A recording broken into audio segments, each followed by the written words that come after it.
I don't like to spend a ton of time shopping, but I like to look good. For me, Poshmark makes that so easy. And whenever I get tired of something, I just relist it back on Poshmark. It's honestly a little addicting. Making some money I can spend, keep my wardrobe fresh. It's so easy to get your windshield replaced using SafeLight. Tell the people why you haven't done it. Started off as a chip, and it just keeps going. So what do we do now? I've scheduled an appointment at SafeLight.com. SafeLight Repair. SafeLight Replace. Yes! SafeLight Repair, SafeLight Replace. Running a small business means running marketing and sales and inventory and customer service and handling pretty much every single thing that comes up, ever. All-in-one small business owners need all-in-one connectivity to make it all work. Spectrum Business is made to work for small business. Get one advanced solution for the lowest price with Spectrum One for Business. Fast, reliable internet, free advanced Wi-Fi with Security Shield, and a free mobile line, all for only $49.99 per month. You're doing it all and can trust that Spectrum Business has your back with ultra-fast internet and over 99.9% network reliability, plus advanced Wi-Fi with Security Shield to provide 24/7 cyber protection. And get a free mobile line to stay connected all the time. Get Spectrum One for Business. One advanced solution with all the connectivity your small business needs for the lowest price. Only $49.99 per month. Call 866-280-0044 today. Spectrum Business. Made to work. This is SEC Now 2024 SEC Kickoff presented by Regions Bank.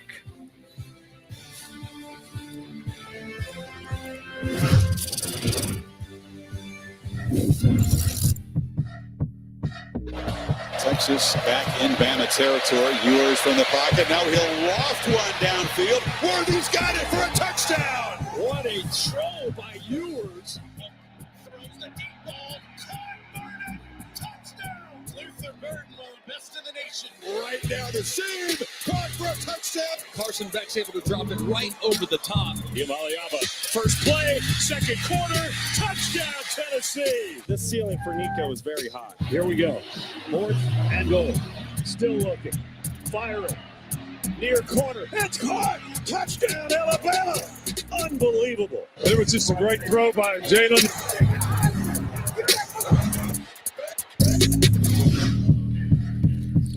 There's the list as it stands right now, as we see 7 of the top 10 Heisman Trophy favorites. This is according to ESPN Bet. They're SEC quarterbacks. 7 of the top 10 are SEC quarterbacks. Of course, that is our focus right here. Carson Beck, 8-1. Listen, there are certain Heisman formulas. They're not always applicable. But typically, if you have the national title contender deep into the season with the star quarterback who's getting the push, who's putting up the stats, you know at least you're going to be in the conversation. You're going to be in New York, but that's a formula that is tried and true in terms of winning as well. Not always, but when you're setting odds, that's the lean. What catches your eye here in this conversation, Jordan? I think that Jalen Milroe wasn't in that ranking we just saw. Well, I can give you an update on that, by the way. So in other lists of odds, not that we don't love ESPN Bet. I mean, he is a top 5 money line. And I think that's more like it, right? Yeah, if you look at the end of the year, from November through the Rose Bowl, through the playoffs, he had 17 touchdowns to 1 interception, 500-plus yards rushing. There was only 2 quarterbacks in the entire country that had more touchdowns than that, and they both went in the top 12 at the NFL draft last year. So he was playing as good, if not better, than anybody in the country over that span. Yes, there's going to be a system change. Yes, he's going to be asked to do different things, but there's still not a more dangerous quarterback when the ball is in his hands than Jalen Milroe, and I think they're going to surprise some people. I think his O-line's going to be better. Yes. More experience, getting some guys back. They bring in the center from Washington, who was fantastic. And look, Kalen DeBoer, he's going to put him in good situations. He's going to put him in situations to thrive, to succeed. He most certainly should be. I want to say this. Quincy always got to be the quarterback. There we go. What about some other people? There we go. I mean, can we? What about a good, solid, big motor defensive tackle? No, I would just ask for. I mean, that'd be great. I'd love to have that. But we knew when Dominican Sue didn't win it, that wasn't happening. He was ragdolling guys. Unbelievable. But Luther Burden, I'm glad he was at least in the montage we put together to come back, because he might be the best player in college football, guys. I mean, he is tremendous. He is. Every single play can take it the distance. The way they use him, move him around, motion shifts, you better keep your eye on Luther Burden, identify him, and have a plan for him, because if you don't, there's a problem. But we live in this quarterback world that Jordan just continues to prop up and promote, and we got to deal with Let's talk to the defensive guy. I mean, it's become a quarterback award. I don't like as it that. should be. It should not most be. important position in the best sport in the world, player in the country, which is always the quarterback. The best quarterback on the best team, football. which is what this trophy has become. We can also talk about the running back from Oklahoma State who just got into a little bit of trouble, Ollie Gordon as well. So it's going to come down to which team is competing at the end. Who has a chance to win it all, because we all know that's what it's all about, especially as the things tighten up and it gets later into the season. And who's the person that we're not talking about that comes on the scene that always ends up getting the invite late in the year too? That's another thing that I'm looking forward to. And that might be somebody like a Jackson Dart, who Jordan has already called him out, but he's a player who not early right now that everybody's thinking this guy is a Heisman contender. Let me offer this to you. And I started this conversation by saying there are some Heisman formulas that we have come to know through the years. Much like the college football playoff and the sport itself undergoes a big change, that will impact the Heisman race too, because the conversation has long been that the default is the star quarterback on the playoff contending team. Well, now the playoff contending teams broaden out to the season with a wider range. So you could have a star quarterback on team 9, 10, 11, 12 that still will very much be in the Heisman conversation that just a year ago, 2 or 3 years ago, perhaps wasn't, and would have had to have a Jaden Daniels kind of season or an RG3 kind of season way back when to put himself in the mix. Well, you're 100% right. And one of the names, though, that I wanted to mention that was on that list, I was a little surprised with the odds. Nico at Tennessee. And that's not to say, Tennessee fans, that I don't think he's going to be great. And we'll see Josh Heupel tomorrow, and I'm sure he's going to be fired up about his young quarterback. But there's more proven, established players in this league, I think, right now than him. So to see him as top 5s, I think, from an odds perspective, that far up the list, I was a little bit surprised. That speaks to the quarterback bias of just being the star quarterback on a power program. Yeah. Much like the fact that when we add in the names beyond the SEC, I'll offer you this. Dylan Gabriel in Oregon. Okay, now he's established, and it's the Oregon system, and they're going to be a national title contender. The number 4 choice on another sports book, not to be named, in fact, is, let me get it here. Number 6 choice is Will Howard at Ohio State. Right. Now, let's hold on a second here. Do you believe Will Howard to be the best player on Ohio State? Well, no. Well, Chris Kleiman said last week that he wasn't going to be the starter. Okay, so that's my point. Avery Johnson was going to be the starter over him. So that's my point. That's how biased the preseason thoughts on this award are towards just quarterbacks on power programs contending for the national title. In other words, what they're saying is whoever the quarterback is at Ohio State that's going to be contending for the national title is going to be right there for the Heisman Trophy. And really doesn't have as much to do with him as it does the pieces around him, as Quinn Ewers, right? He loses his top 3 guys. 2 of them were top 50 in the NFL. Fill those holes. Isaiah Bond's going to come there. Silas Bolden, Matthew Golden, some transfers I think will fill in nicely. But there's a lot of question. Right. I think what I'm excited to see is, can he become a talent that can distribute the football at a high level to a guy that can make the guys around him better? That's when you really take the next step from that quarterback position, is not and doing it at a high level, but now making guys that were good and turning them into great players. He has that ability. That's one I just go, I'm excited to see how that plays out. One thing about talked about LSU, the offensive line is going to be excellent. Yes. Right? They have invested in that offensive line for several years.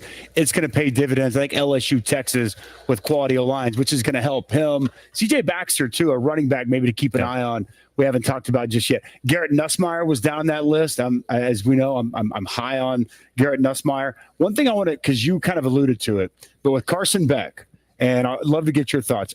I'm buying on Carson Beck, not just because he's a quarterback on the best team. He made throws last year. The accuracy he possessed, some third down plays. I know he had some shortcomings against Bama in the SEC championship, but I was really impressed watching the film and watching Carson Beck throughout the course of the season. I don't think he's just the quarterback of the best team. I'd like to make a case that he's the best quarterback in the country. And not only does he translate well to the next level, I think that he legitimately, if he's there in New York City, it won't just be because of the piece around him. I think the dude can flat out play. Dusty, and I think you're dead on it. But the only thing that holds back that quarterback is the fact that Carson Beck is that the way Georgia goes about their business. Yeah. Georgia doesn't have to lean on he doesn't need to throw for 300 every week. They're not looking for that. Georgia wants to go out there and do what Georgia does, and they're going to win the game how Georgia wants to win the game. So it's less indictment on Carson Beck. We come to NFL, they know who Carson Beck is because of the arm talent and the things that he did last year. Carson Beck might be the top drafted quarterback, but Heisman, totally different conversation. And another conversation for that as to where this conversation went and what this board of odds looks like. Georgia at Texas. That's going to be a huge impact. Can we get a double right there? Those are huge impact on the Heisman race. Yeah. The conversation was leaning quarterback the whole time. Our quarterback is going to rank the quarterbacks. Jordan, are you ready for this? It's coming up after the break. Your top 8 SEC quarterbacks. 8? Top 8. I'll explain. This is a big reveal. Okay. 50% of the conference is being ranked next. 8. Whether you're a professional driver or just a fan, vehicle breakdowns are costly. It started tugging. It started making some really weird noises. The last thing I remember is just the engine cut out. If your check engine light comes on tomorrow, the repair could easily cost thousands. Is that transmission? It's an exhaust leak. Broken axle. But with Endurance, you could never pay out of pocket for a costly repair again. They covered a $14,000 engine replacement. I had a seat sensor that went out, $1,400. Endurance paid it. We got a brand new transmission, and we never seen the repair bill. Use any certified mechanic you want. Just bring your car in, and Endurance will pay them direct. All major parts are covered. What I like about Endurance, they don't play games. There's no middleman. They're a solid company. If I didn't have Endurance, I would have paid over $7,000 out of pocket to repair my vehicle. Something is going to break down. Make Endurance pay for it. With Endurance, your car repair costs go way down, while your car's life expectancy goes way up, allowing you to drive more and pay less. One claim alone saved me more than $4,000. I've had 5 claims, and that is $3,500 that I've kept in my pocket. So, who's going to pay for your next car repair? You or Endurance? Whether you put 10,000 or 100,000 miles a year on your car, if it's less than 20 years old, Endurance has you covered with unlimited miles. Plus, your plan covers 24/7 roadside assistance anywhere in the country.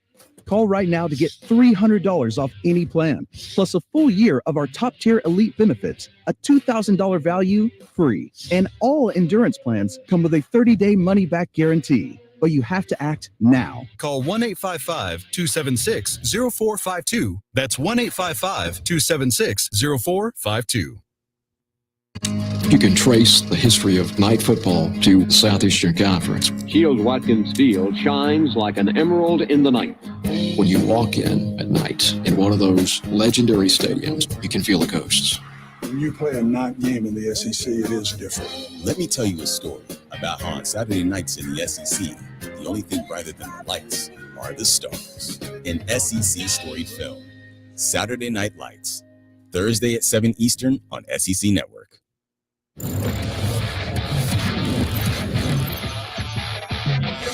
Beck, a big man, 6'4", 220. He has played brilliantly. His arm talent, his accuracy, just been sensational. Looking deep, throws it deep. Throws me. Jackson has the touchdown. Now he's going to run. Nice move into the end zone, touchdown. And the lob to the corner, and it's a touchdown to Dylan Bell. Perfectly thrown ball by Beck. And into the hands of Dylan Bell. You couldn't walk the football to Dylan Bell and put it in a better place. Escapes. Has plenty of space. First down a lot more. You got to worry about that big arm. But this kid can run the football. He's going to air it out long. And Arian Smith has got it at the 20-yard line. Yeah, everybody's buzzing. They're just thrilled with this proven leader announcing that he's returning for next year.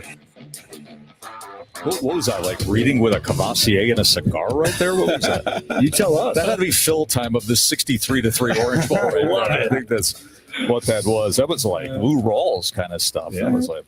Anyways, Jordan, you're overtaking the rundown. Did you write this rundown? Yeah, I did. This part. Block. Yeah. Jordan's this. Quarterback takeover. Zone block. Yeah. What's going on over here? I got a lot of flack over here for a top 8. I want to explain myself. We're going to rank my quarterbacks in a second.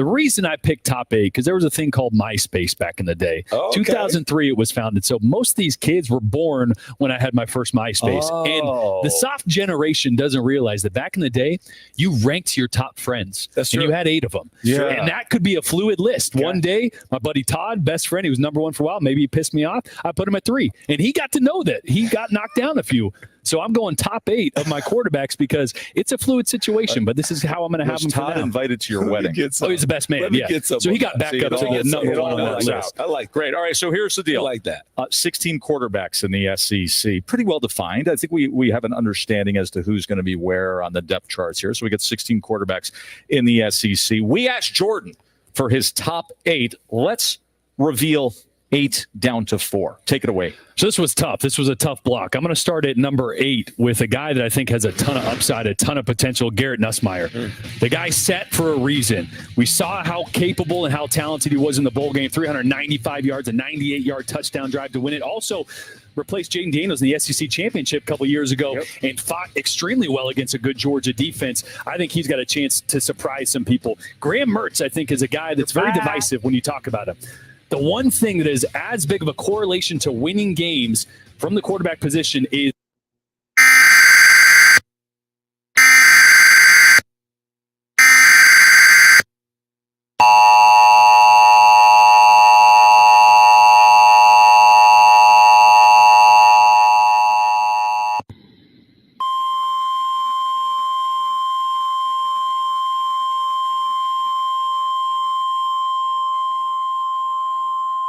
The National Weather Service in Columbia has issued a severe thunderstorm warning for Calhoun County in central South Carolina, west central Clarendon County in central South Carolina, southwestern Sumter County in central South Carolina, northeastern Orangeburg County in central South Carolina, southeastern Richland County in central South Carolina, until 4 p.m. Eastern Daylight Time.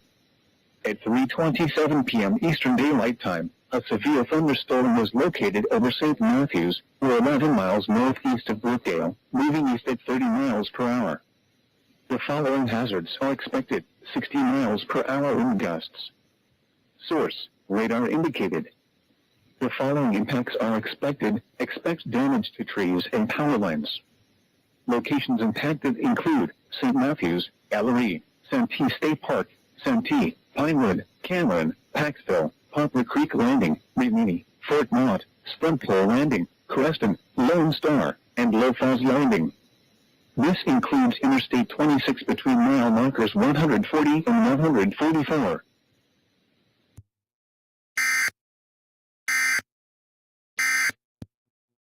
I rattled off some stats earlier. 17 touchdown to 1 interception from the start of November to the end of the year. Not a player in college football was playing better than him. He was playing as good as anybody in the country through that span.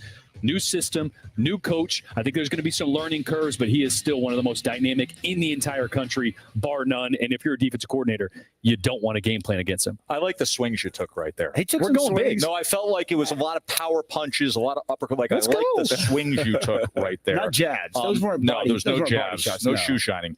Anybody just off the board that you gave consideration to, or was there delineation where 8 up is fine? No, there was a reason I capped it at 8 too, because I think my next 2 would be Nico Yamaleava at Tennessee and Jackson Arnold. I think they're both extremely similar. They are both so talented, and I think the world of both of them. We just haven't seen a big body of work yet, so I left them out. But those are 2 guys with more upside than most guys in college football. I agree with all that. Connor Wigman, I think that the potential is there. I need to see more. Mm-hmm. I need to see more. He needs to stay healthy. I love Colin Klein. The addition of him as the offensive coordinator, I think he's going to put him in really good spots.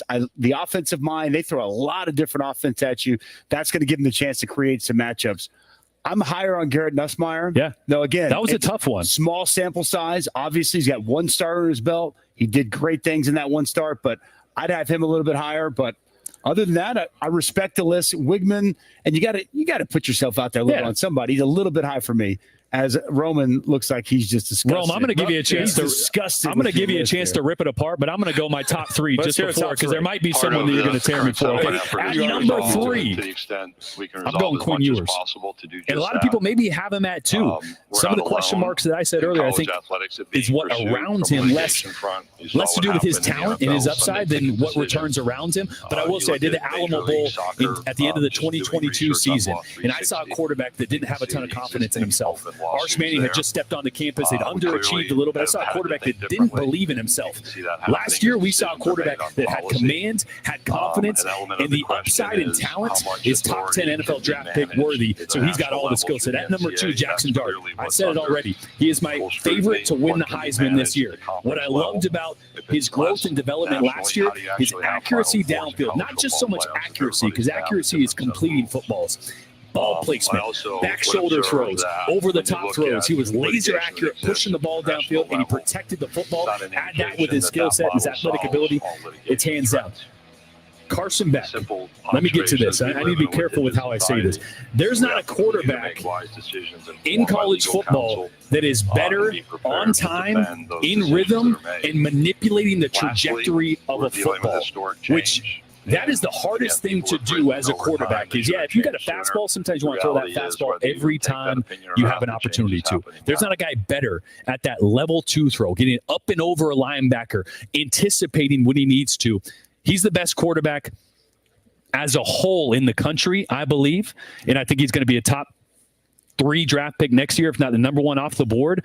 My reservation, as we talked about the Heisman, the reason I put Jackson ahead of him in that race is just because he's not going to have to go out and throw for 300, 350 every week, but he has every skill set you want in a quarterback. Before the show, Jordan asked me what my top 5 quarterbacks were. Yeah.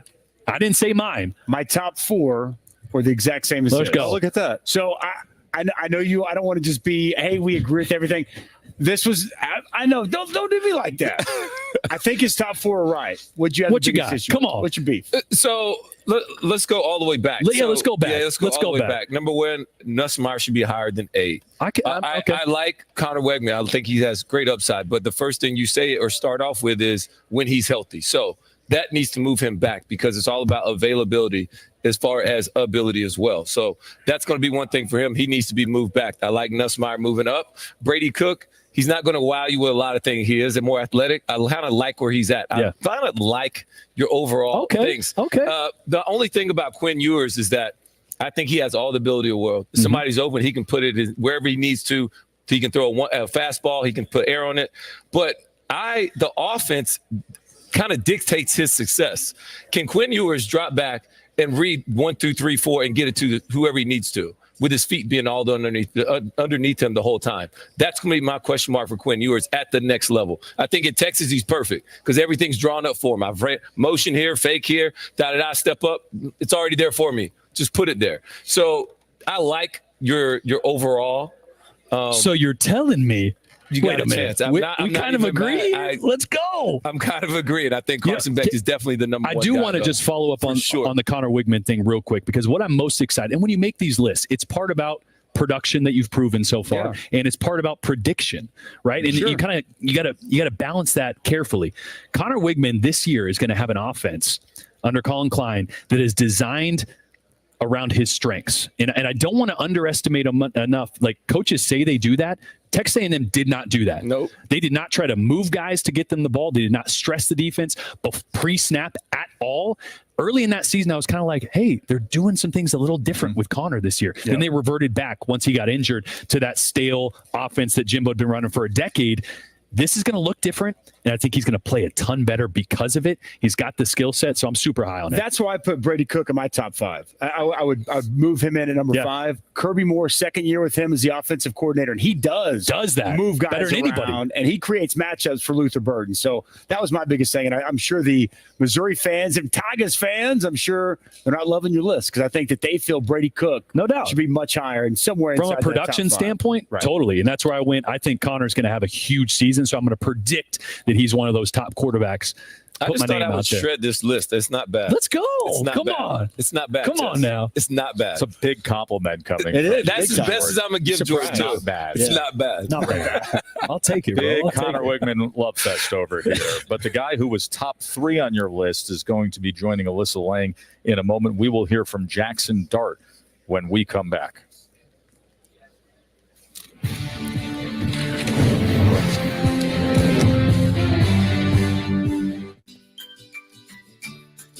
Washer's all washed up. I love it. AC went kaput. That's cool. With a home warranty from American Home Shield, every day is a good day for a breakdown. You don't have to worry about the day when something stops working or expensive repairs. Because when surprise breakdowns happen, AHS will be there to fix or replace parts of the systems and appliances you rely on every day. They help protect your time and money by connecting you with qualified pros and helping pay for covered repairs or replacements. AHS offers affordable plans for every home and options to tailor your coverage so it's just right. With more than 50 years of experience, they know how to keep you smiling when things don't go as planned. It feels good to be right when things go wrong. Get the protection you need with American Home Shield. Sign up today and get $100 off any plan with code AHS100. Visit AHS.com or call 833-PLAN-AHS for this special offer.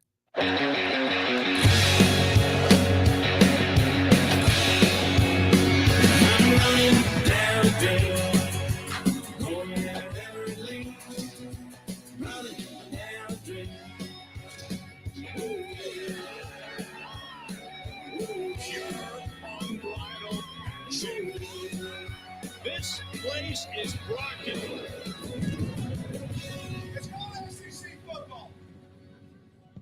After almost a 6-year absence, Town Theater brings a tale as old as time back to its stage. Disney's Beauty and the Beast. Come be our guest July 12th through 28th. Tickets start at just $15. Visit towntheater.com for more information. Brakes for less. If you have the squeal, we have the deal.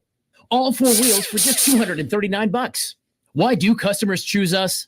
Our fast in and out service. Our upfront approach. We only fix what your vehicle needs. Our premium parts. You won't find a better value for your money. It's simple. All we do are brakes.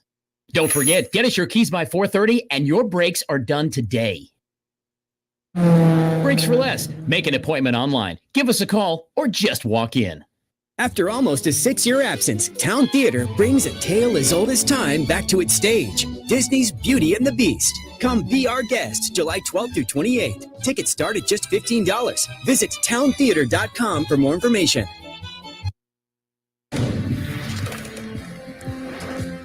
Back here in Dallas, we welcome you back to SEC Football Kickoff Media Days 2024. We're going to have Lane Kiffin visit the set in just a little bit. We've been talking a lot about Ole Miss on a day that started with LSU. We had a great visit with Shane Beamer earlier. Vanderbilt still to come, but right now one of the star quarterbacks in the league is at his side podium, and that's Jackson Dart. Yeah, it's super cool. I think me and Eli have been able to grow a strong relationship through my time at Ole Miss. I think when you go into a program, you kind of look at those records and you definitely have, the thought in the back of your mind that you always want to chase that. You always want to chase after the best. So he's been a really, good role model for me and somebody that I really look up to. So it means a lot from him to say that. And I love my time at the Passing Academy. It was a great experience. What stood out to you about the Tulane game from last season? Yeah, I felt like that was a big game for our team. Kind of put us on another level of confidence, if you will. With Trey going down so early in the game, a lot of guys had to step up and kind of cover his role. So I felt like that was a huge part of our success last year, is being able to get through that game. It was, we faced a lot of adversity. Probably didn't play our cleanest game, but being able to come out on top of that was definitely a big part of last year. Jackson, what did you think of? Not in an open QB competition. Yeah. What does that mean to you, and how have you developed since your time at USC until now? Yeah, I think that you look back on your experience. You look back on the things that you've had to work through and grow from. But it feels good. I honestly feel like I'm in the same position. I'm always chasing after something. I always felt like I was the guy here, regardless of who I was competing against. So I don't think that really has anything to change my approach this offseason, but I'm always chasing after something. So I'm excited for this year. If I showed you that salad on top of his head and then that shirt, and I said, what state is he from? Cali, baby. Does that just scream Cali? Yeah. Scream Cali,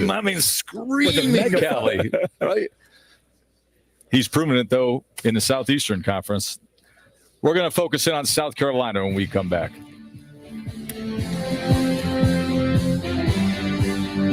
When you live in SEC country, you see it, hear it, and feel it everywhere you go. Traditions and rivalries surround you. And there's no such thing as too much. As much as you celebrate the game, Regions celebrates your financial wins even more and helps you plan for the next one. Because in an SEC world, we're the SEC Bank. Welcome to Regions. How can I help you? You've got a tender navy bean nestled in a brown sugar sauce with a smoky hint of bacon. We're going to need like a zillion of those. 1 zillion it is. It's so easy to get your windshield replaced using SafeLight. Tell the people why you haven't done it. Started off as a chip, and it just keeps going. So what do we do now? I've scheduled an appointment at SafeLight.com. SafeLight Repair. SafeLight Replace. Yes! SafeLight Repair, SafeLight Replace. Pressure to win your school's first baseball national championship. That's what's on the line tonight. Boys and Orange have been hot all the way through this NCAA run. Ball is pulled down the line, and it is out of here. Tennessee, the climb is complete. They have reached the summit. The national champion is clad in big orange. People count on Spectrum to keep them connected to what matters most. Our commitment runs deep with a fully U.S.-based workforce and a network over 800,000 miles long. Our commitment? It's local, too. We live and work in the communities we serve. Cheer for the same teams, shop at the same stores, and work hard to deliver the best internet, TV, and mobile services. Because, well, we count on them, too. We're Spectrum, connecting the places we all call home. Brakes for less. If you have the squeal, we have the deal. All 4 wheels for just $239. Why do customers choose us? Our fast in and out service, our upfront approach. We only fix what your vehicle needs. Our premium parts. You won't find a better value for your money. It's simple. All we do are brakes. Don't forget, get us your keys by 4:30 and your brakes are done today. As they were established. Brakes for less. Make an appointment online. Give us a call or just walk in. The broader implications. Well, it just means more in Dallas now. This is the SEC now, 2024 SEC kickoff presented by Regions Bank. Day one, 4 of 16 coaches here on this opening Monday, including South Carolina's Shane Beamer, who discussed his quarterback situation. Lenora Sellers and Robbie Ashford in that room. Because we're focused on our 16. We certainly are going to look different at the quarterback position. With Lenora Sellers and Robbie Ashford both, you're talking about guys that are 240-pound type guys that can run and have and are able to throw equally as well. So it brings a new dimension to our offense. Those guys have made each other better. Luke Dodu, who's here with me today, Luke started games at quarterback back in 2020. Before I was even hired as the head coach, when I was coaching at Oklahoma as well. So we've got experience in that room. We don't have a ton of experience starting at South Carolina, but Robbie's got SEC experience, and Lenore's played in some games last season. But we return a lot of players around those guys, which will help. Starting on the offensive line, a guy like Vershawn Lee, who, because of our injuries on the offensive line last year, he started at center, guard, and tackle on the offensive line. We bring back Vershawn. That'll help a young quarterback, having a veteran offensive line. Ja'Kai Moore, who's been here since 2020, that's played multiple positions on the offensive line. So we've had, obviously, since January to kind of create what this offense is going to look like. We've got a lot of new faces, but as I alluded to a minute ago, it's a young but extremely hungry and talented group. That was at the podium with Coach Beamer, and then we had the opportunity to have him up here. When you have the longer conversations with these coaches this time of the year, you do get a sense of where they feel they are in terms of the program. What was your takeaway from your closer visit with Shane Beamer? That he's still really excited about the quarterback room. I know we continue to talk about that. The offense. For me, it's going to come down to how healthy is the offensive line by the end of the year. I think that's been their faltering point the last couple of years. The reason why they have not been as successful is because the health and the lack of depth throughout the program. So the first time one of your starters goes down, it's a huge drop off. They got to continue to plug those gaps and fill those holes with this roster. And then at that, you got to be lucky. The ball's got to bounce your way. You got to win some games that we are looking at your schedule and say, you know what, South Carolina has no chance of winning that game. You got to go win that game if you want to continue to keep the momentum going like he has it right now, because the recruiting is high. When you hear everybody talk about Shane Beamer, South Carolina, they say it with a smile. But how do you keep the smiles going? You got to win games. I think it's almost a disservice just to say, we hear this a lot. They were banged up at O-line last year. They had injuries at offensive line. They had 12 different guys injured at some point during last year. They had 9 different rotations through their first 9 games. Oof. You can't be a successful offense when you have that much movement up front. No. They became one-dimensional. So I think the most important part is, yes, you want to still push the ball downfield if you can. You got some talent. You brought in some receivers as well. They got to run the football. Yep. Yes. I mean, they just couldn't last year. Yes. And they turned into a one-dimensional team that threw the ball a bunch because Spencer Rattler was their best player and Xavier Legette. They just have to be more balanced. The athleticism at quarterback, I think, really helps them.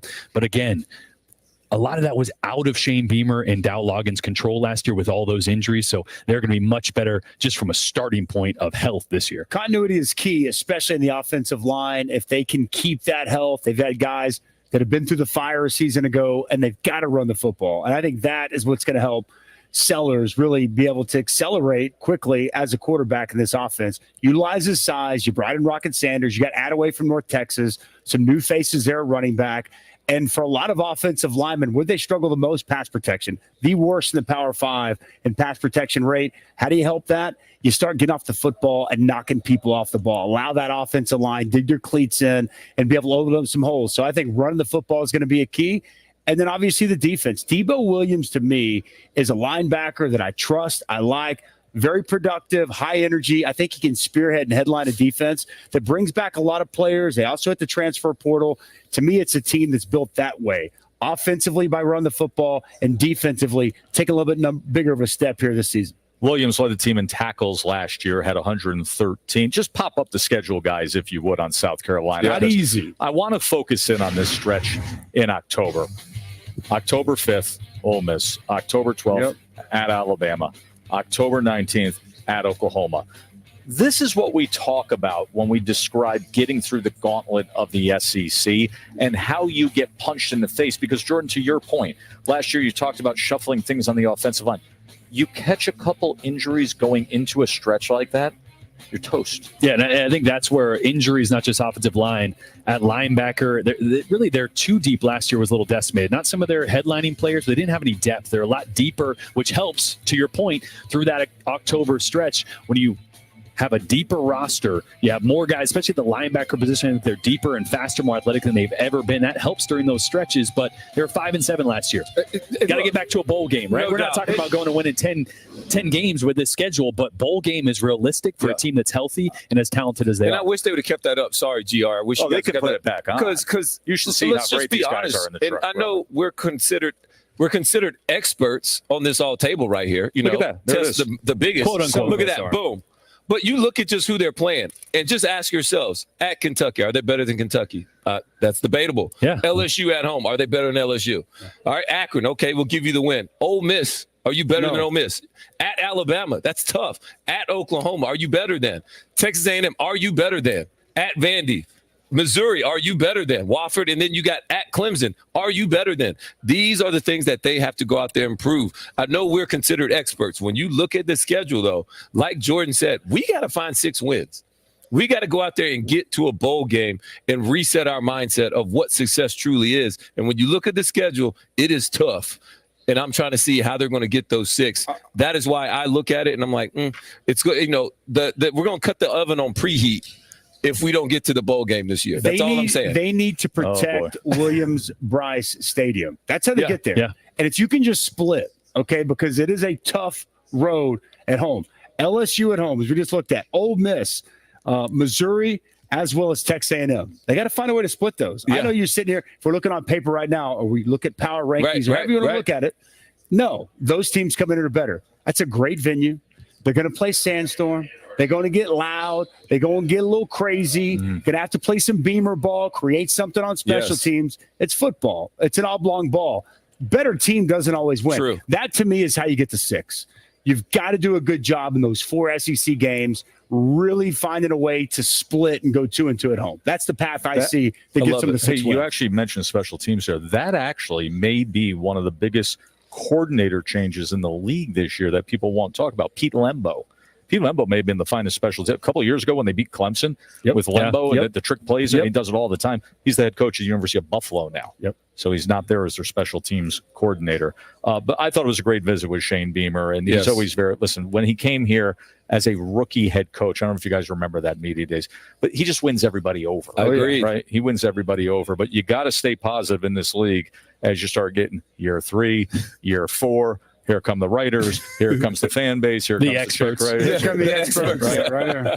But it will be interesting to see. And just to circle back, these are long days. We don't expect everybody to be watching for 8-9 hours. We had a very good conversation about Lenoris Sellers and with what he is physically, the potential and the upside, just to go back to that conversation, what he can be at the very top end, Jordan. Yeah, when you struggle to run the football and when you struggle at O-line, which I think they're going to be better, but those are still touch points this year, having a big athletic quarterback that can go design quarterback runs, make things happen when nobody's open or when protection breaks down. Look, he's as close to a KJ Jefferson from a talent perspective. He's big, he's fast, strong arm. And what I love is Dow Loggins was at Arkansas with KJ under Kendall Briles. And I think we're going to see a little bit of that tempo, some of the quarterback runs, the RPOs that Arkansas really relied on with that type of quarterback. It's not Dow's background. He's more pro style, but he learned a lot about how to mesh that with his pro style mind. I think we're going to see more of that to fit who they have at quarterback, but they love him and he's talented. Ton of upside. I think the tempo will help. And then it's also the running quarterback. When somebody blows an assignment up front, this guy will make you right. So that's another thing. But what I'm looking forward to seeing out of Lenoris Sellers outside of the rec specs is that I want to see how well you throw the ball when it comes to accuracy. That second level throw, 15 to 18 yards down the field, that is what makes and separates quarterbacks in the SEC and then again on Sundays. Those guys, when you can hit those spots, 2 yards on either side of the hash mark, those are money positions and money spots on the field. Jordan and I talk about this all the time. Those got to be layups at some point if you want to be at the level of greatness when we're talking about quarterbacks. And people didn't realize until really the draft came around and guys started really watching film just how good Spencer Rattler was last year and how accurate he was under pressure, how accurate he was downfield with a ton of heat in his face. So I think that gets underrated a little bit, but you're right. In order to succeed at South Carolina in this system, you got to be accurate in that intermediate phase. That's what it's all about. It's so funny when you reflect on Spencer and his college career. I mean, you would know this as well as anybody. Is so fickle the way we view quarterbacks, their stock prices, the roller coaster ride of momentum, how they're talked about. This is a guy at one, obviously he was so hyped up as a recruit. Then he was a preseason Heisman favorite. Then he's the transfer who's going to win an Olympic. Then he's a reclamation project and he's got to prove himself. It's just like he's the poster child for that. Yes. He most certainly is. Now, when things are good and you fulfill those expectations, well, it's nice to be a quarterback. But when you don't, it can be a little bit tough. And the way he handled that transition when he lost the starting job to Caleb Williams, that doesn't get talked about enough. And then with everything he went through at South Carolina, he could have pointed a finger of blame in a lot of places. He didn't. He took it on the chin. Very admirable the way he handled all things considered. So that wraps up our South Carolina conversation today. We're going to be focusing on Vanderbilt a little later on with Clark Lee at the podium in about 20 minutes. But coming up next, we will be with Lane Kiffin right here on the set. Lane Kiffin and this Ole Miss team that everybody's super high on when we return. Whether you're a professional driver or just a fan, vehicle breakdowns are costly. It started tugging. It started making some really weird noises. The last thing I remember is just the engine cut out. If your check engine light comes on tomorrow, the repair could easily cost thousands. Is that transmission? It's an exhaust leak. Broken axle. But with Endurance, you could never pay out of pocket for a costly repair again. They covered a $14,000 engine replacement. I had a seat sensor that went out, $1,400. Endurance paid it. We got a brand new transmission and we never seen the repair bill. Use any certified mechanic you want. Just bring your car in, and Endurance will pay them direct. All major parts are covered. What I like about Endurance, they don't play games. There's no middleman. They're a solid company. If I didn't have Endurance, I would have paid over $7,000 out of pocket to repair my vehicle. Something is going to break down. Make Endurance pay for it. With Endurance, your car repair costs go way down, while your car's life expectancy goes way up, allowing you to drive more and pay less. One claim alone saved me more than $4,000. I've had 5 claims, and that is $3,500 that I've kept in my pocket. So, who's going to pay for your next car repair? You or Endurance? Whether you put 10,000 or 100,000 miles a year on your car, if it's less than 20 years old, Endurance has you covered with unlimited miles. Plus, your plan covers 24/7 roadside assistance anywhere in the country. Call right now to get $300 off any plan, plus a full year of our top-tier elite benefits, a $2,000 value free. And all Endurance plans come with a 30-day money-back guarantee. But you have to act now. Call 1-855-276-0452. That's 1-855-276-0452. You can trace the history of night football to the Southeastern Conference. Shields Watkins Field shines like an emerald in the night. When you walk in at night in one of those legendary stadiums, you can feel the ghosts. When you play a night game in the SEC, it is different. Let me tell you a story about how on Saturday nights in the SEC, the only thing brighter than the lights are the stars. An SEC storied film. Saturday Night Lights. Thursday at 7 Eastern on SEC Network. We welcome you back to SEC Media Days. Ole Miss has won 10 regular season games twice, 2021 and last season. That guy was the head coach, the record-setting Lane Kiffin, and with that, he gets a contract extension. Running back situation, Quinshon Judkins transfers to Ohio State, but they're plenty good. Bentley's back, transfers come in. This offense is ready to rock. And the transfer portal, well, nobody does it like Lane Kiffin. They reloaded 6 of ESPN's top 50 rated players in the portal, including 2 top 10 defensive linemen. And Lane, it's always good to visit with you, but I do want to start with expressing our condolences for your loss of your father.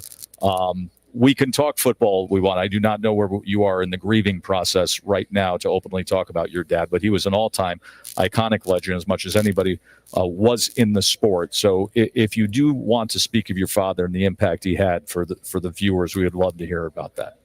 Well, I appreciate you saying that, Joe. Yeah, there's been amazing support, through this challenging time. I realized it, but when something like this happens, I think you realize things even more. Just a unique human being that, it's one thing to have a great coach for a father, or to be a great coach as people do, or they have these trophies and they have these rings and stuff. And he won a couple of national championships, and he loved that Tampa Super Bowl ring because of those players and how they were. Which we'll see Saturday with them and speak a lot more at length then about this. But he just impacted people way beyond them, no matter who you were in the building. And those stories, I knew them all along, but now as they come out and, our equipment guy comes up and says, do you know that he's 84.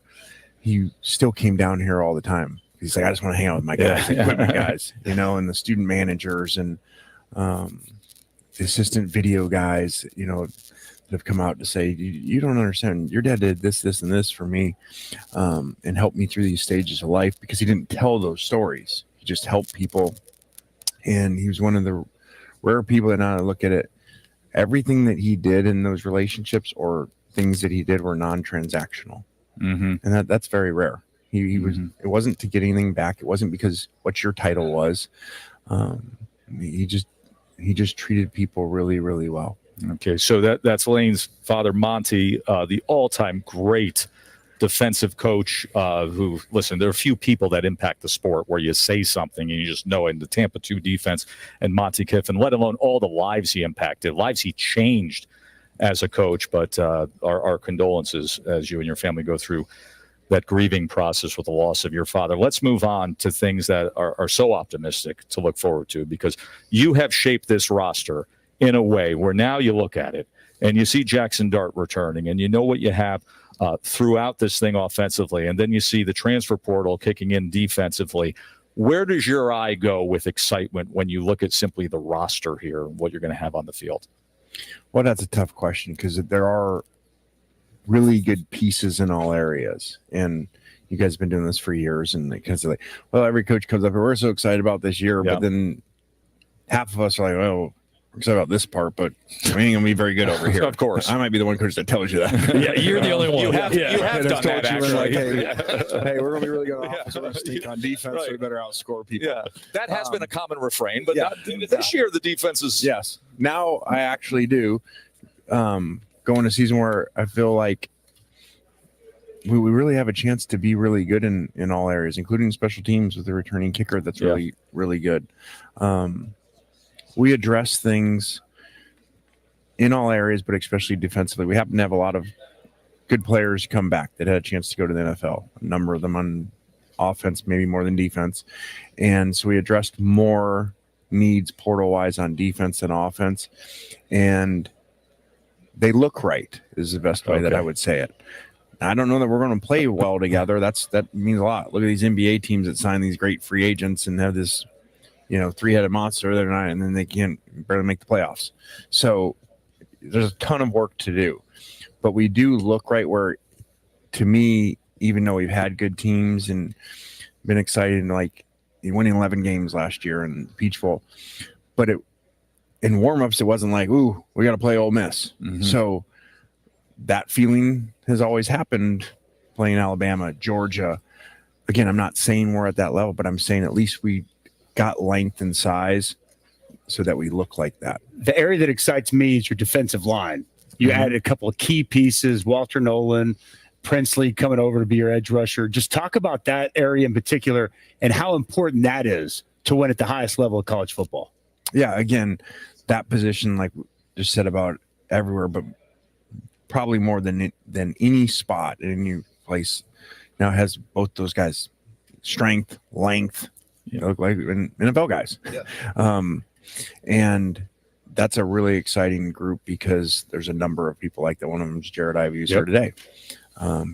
So it's really exciting to have the right tools to go work with. Now we've got to do a lot, and then they've got to do it too, because the season's going to go like this. It's going to happen. And do we have the right makeup? Have they come together to weather those storms? Because those are going to happen anywhere, but they're certainly going to happen in this conference and on the road, because we play some really hard places to play, which is the case almost every year in the SEC on the road this year. Like one of the things I loved watching Jackson last year was protecting the football. His decision-making, I think, improved greatly. I think it's not accuracy is not the right word. Ball placement downfield, I thought, was elite at times. So I think he got way better in those two areas from 22 to 23. What's that next step for him? Like, what are the areas where he can improve or focus in on to help him take that next step and help you guys do that as well? I think he did, as you referred to, improve a lot from year one to year two, but then even within year two, late, the bowl game was really well placed balls down the field. So I think with him, it's going to be battling the outside, going to be battling all the attention, all the which happens. I don't care how balanced you are, which he's phenomenally balanced. It's going to come where like, okay, well, I'm not completing enough early in this game. Like, what about me? Like, I need to force balls here. And he actually had that initially in him, like most people. I feel like he helped us get that out of him, and so we got to make sure it doesn't come back. Yeah. And that can really happen in a, hyped up preseason and hyped up quarterback rankings and preseason drafts and all that stuff that don't matter. So Lane, you keep talking about the looks. Your D-line, they look like this. Defensively, you look like this. And as a self-proclaimed fashionista of the SEC, I like that. I will tell you that your look today is right on point. I mean, it's good. A lot of coaches are not getting the memo of wearing your school colors. You got the little bit of red here. But it's subtle. It's not like you're very subtle with the blue. Now, as a team, did you guys decide no ties? Kyle doesn't have a tie. You're not wearing a tie. Jackson doesn't have a tie on, but definitely looks swaggy with his West Coast look. So talk to me about that part. How do we go about this collectively as a team to make sure we look great as a team? We got a lot to unpack there. You said a lot. Okay. So One that's got some. This is your Ole Miss. Yeah. That had some Tampa Bay Buccaneers. Oh, that's nice. Yeah, that's very so nice. we did a lot of work going on here. I on like this. that. Okay. So See, thank you for complimenting. Yes. I started the no tie thing because I like to think outside the box. I like to create new boxes. I like that. So I was like to the commissioner a couple years. I'm like, what? Who says we have to wear a tie? Is I there agree a with rule? that. I said, I don't know if any of you guys remember. I'm ready to rip mine off right now. I'm just telling you. This was 2 or 3 years Yeah, I ago. remember that. I like this one. Bring this up. And I brought it up. I got Leach to back me, which you can imagine how easy that was. Yeah, Leach He wearing was a tie. fundamentally against neckties. Yeah. So I said, is there a rule written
On the roads, rolling fairly well right now. Not too bad. No big major tie-ups. And what we do have a problem with, well, that's the weather.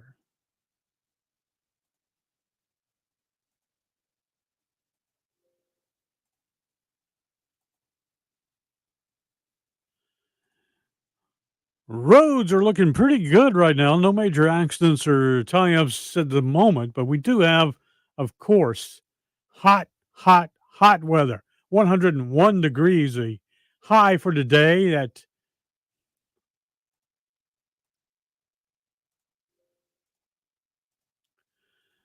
roadways are rolling along fairly well at the moment. That's a good news. However, 101 degrees for a high.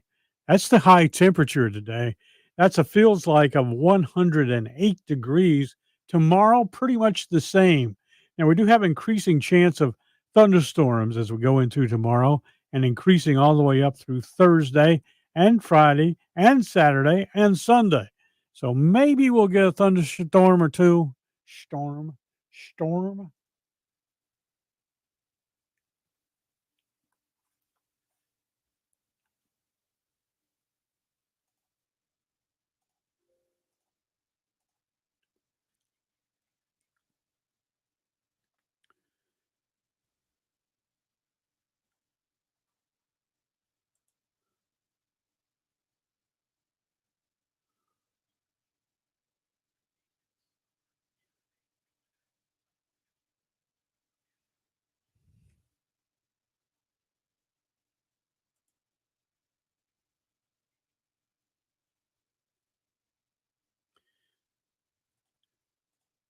Roadways are rolling fairly well right now, but we're looking at extremely hot weather right now. 101 is today's high. That gives us a heat index of 108 degrees. Same for tomorrow. Now, the only relief in sight is going to be that possibility of those afternoon thunderstorms increasing beginning tomorrow all the way through the weekend, getting all the way up to 60% chance of them on Saturday. This is Captain Dave, WIS-TV Traffic Center.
demonstrates the type of developmental success needed at Vanderbilt. He also brings 10 years of experience as a head coach, including a national championship in 2011. Along with Tim, I decided to take over the role as defensive coordinator. This is a job that I know well, and my belief that I could positively impact this side of the ball kept me from having to put anyone else in front of our defensive players. Consequently, I've grown closer to the team and my work with the defense, as I'm able to build connection through teaching the game that we love and share. In taking on this responsibility, I needed to round out the staff with someone who had the experience to strengthen our operational systems while sharing in the responsibilities that traditionally fall to the head coach. Jerry Kill brings to our staff 175 wins over 24 years as a head coach. He's built programs at challenging places throughout his career, and I can think of no one better to lock arms with as we continue our climb at Vanderbilt. Finally, we've expedited the transformation of our roster. This has required that we fully embrace changes in the college football landscape and actively participate in both the transfer portal and NIL. Falling behind in the NIL and transfer portal space has erased much of the progress we made in our first 2 years. As I've stated in the past, it's impossible to function in the portal without resources, and it's taken time for us to build the infrastructure that allows us both to retain our team and be competitive in that market. Without Candace Lee's support and competitive toughness, we would still be stuck in our old strategy. As it is, we've been able to adjust and adapt, and though we still have a ways to go, we're in a much better position to support our team now than we were a year ago. Roster transformation is about more than enhancing talent and skill. It's also been important for us to address the spirit of our program and shed the mindset of our past. We'll have 53 players on our roster this season that weren't with us a year ago. And of our 120 players, 106 have been recruited into my vision for success at Vanderbilt. This will be the first season in which the majority of the teams signed up for the mission we're on, which is a long way from the initial team of 98 we fielded in 2021.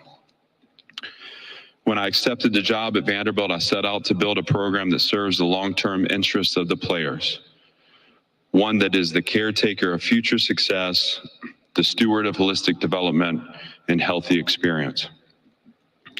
Even as the context for our game changes, I will not abandon this mission. It's what I believe in, and the only way I know how to coach. With that said, we do have to adjust our course as the ground beneath our feet shifts, but in doing so, we don't have to lose our souls. We still have choices. People first, mission always. Our challenge now is to uphold our righteous standards while embracing a more short-term strategy of winning football. This is the reality of our game now and what winning requires of us. I'm proud of the efforts we've made to position our program to get back on track. I believe wholeheartedly in the mission we're on, and I look forward to taking the field with Team 4 in just a few weeks. Thank you, Coach. If you have a question, please raise your hand. We'll get a microphone. Please give your name and affiliation. We have Grant, Dylan, and Dinah. We will get a microphone to you. Okay, we're going to start, Coach, in the section in front of me, about 3/4 of the way back, right here in the center. Eric Henry, Horns 24/7. Two-part question for you, Coach. One is wondering if you could talk about what the addition of Diego Pavi has brought to the team. And secondly, just your thoughts on Oklahoma and Texas join the league and the fact that you host Texas this year. Yeah, first of all, it's just a great time for the SEC. And what Commissioner does as the leader of this organization impresses me endlessly. And so the addition of the two teams, I think, is great for our sport. I think it's exciting. I'm proud to be a part of this league. And, you know, there's been kind of a 3-year runway here. So it feels like, I don't know, they've been with us for a while, but certainly to have them as a part of the league and to compete against them is going to mean a lot. Diego brings experience. He brings a competitive edge. We've already, felt his presence in our locker room. there's a quarterback competition that we're undergoing right now, and that'll be true up until we play Virginia Tech. But we're glad to have him, just like we're glad to have the other additions to our roster.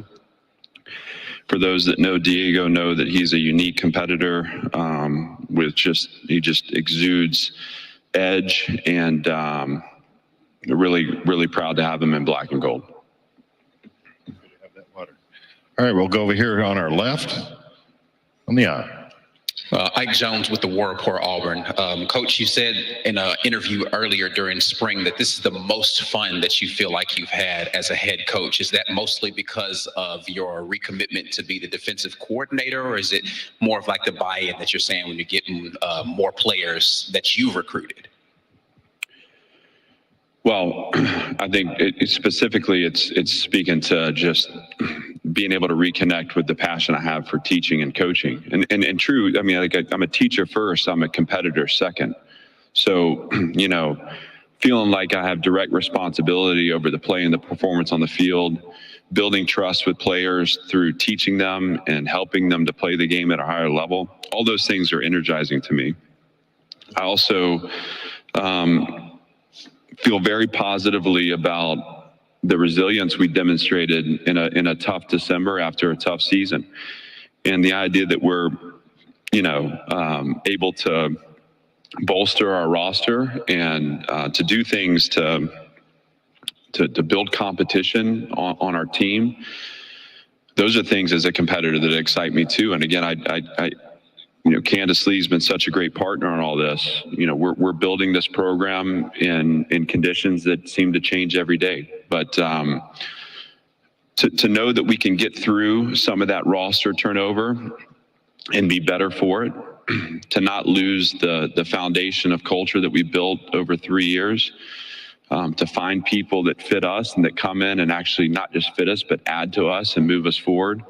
Those are very energizing and empowering feelings, and it's led to that, coupled with the teaching and the coaching. We're having a lot of fun. Coach, we're going to go to the section to your immediate right along the aisle. Ralph. Hey, Clark. Ralph Russo from the Associated Press. New rules about coaching staffs are going to go into place that could essentially lead to unlimited coachings or coaching staff. Wondering what thought you have given to how best you can deploy a lot more coaches that can coach on the field. Yeah, well, we anticipated this just in the design of this staff. So when you look at like the addition of Jerry Kill, knowing that eventually we felt like he was going to be able to be a part of and wear a headset and be influential on. We also added Steve Gregory, who Steve is, like someone I've worked with at Syracuse and have a lot of respect for. Was secondary coach for the Lions, secondary coach for the Dolphins, who joins us as the associate defensive coordinator.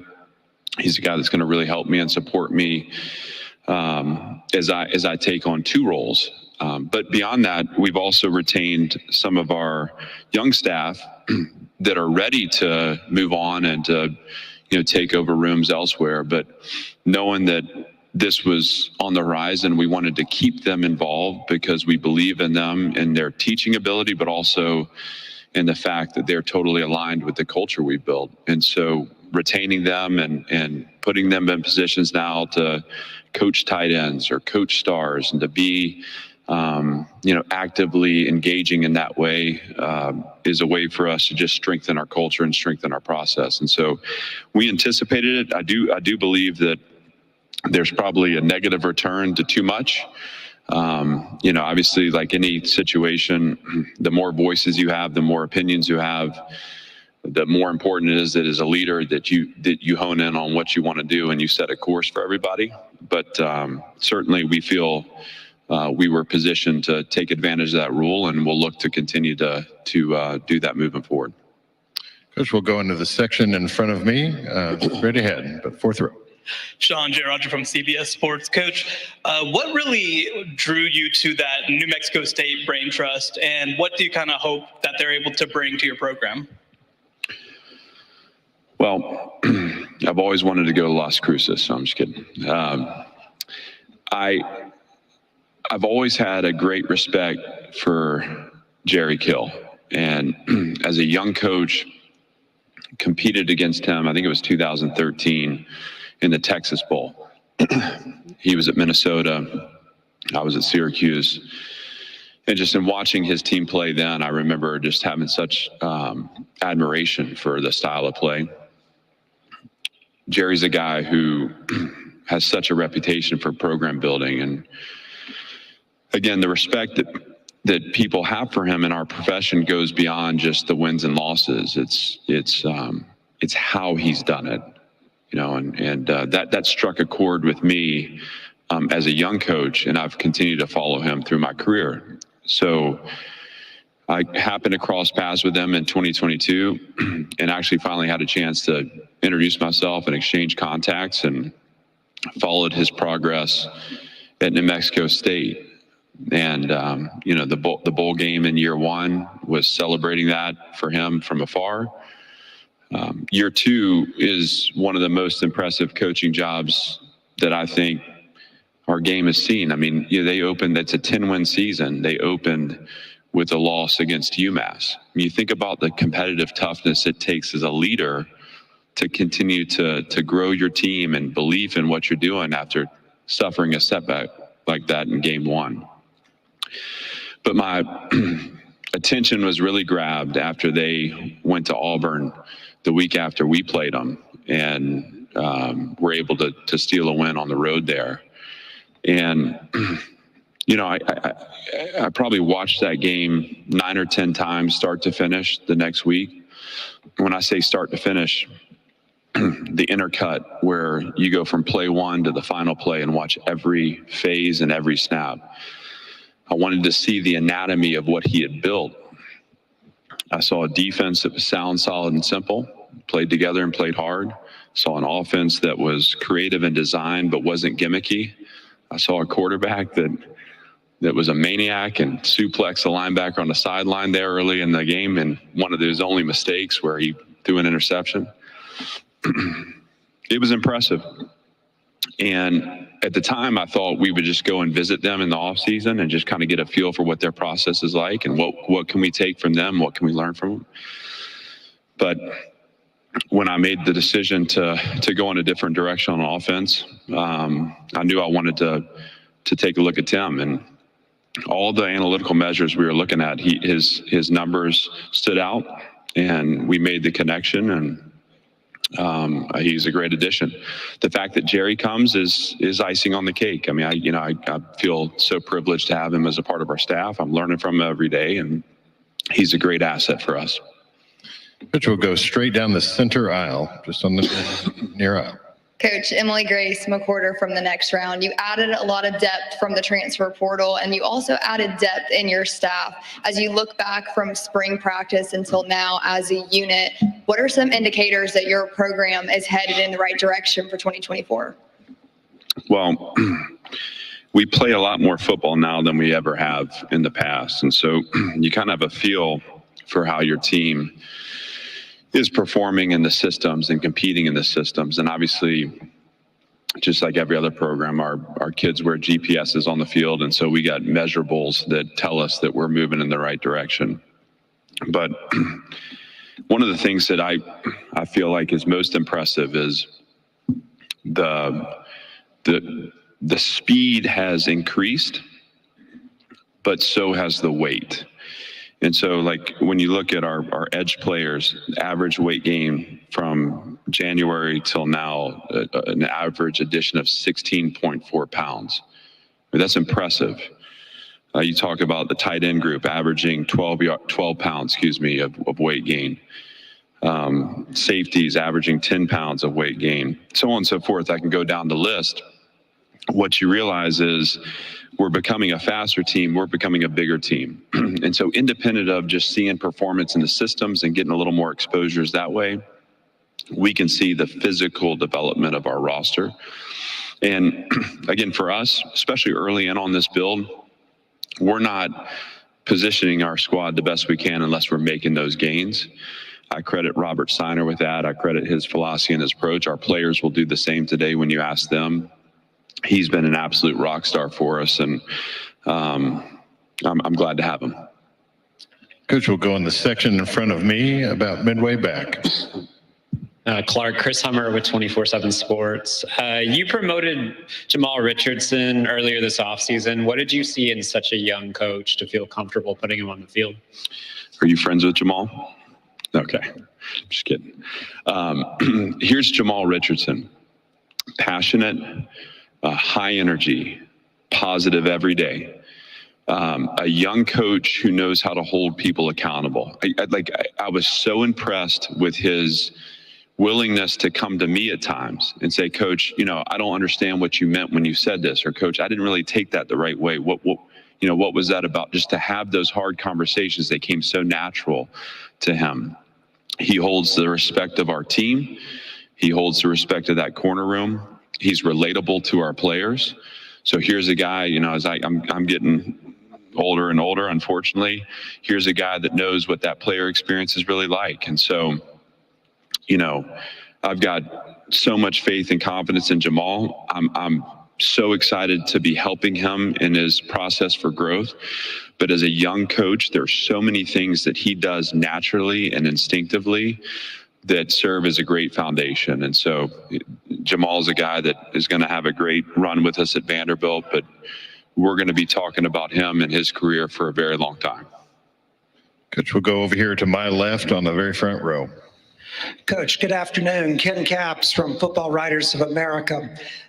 With Texas and Oklahoma joining the league, the University of Texas has a winning record against every SEC program except South Carolina and Vanderbilt. Vanderbilt has an 8-3-1 record against the University of Texas. Now, they haven't played since 1928, but hey. I don't think it's important.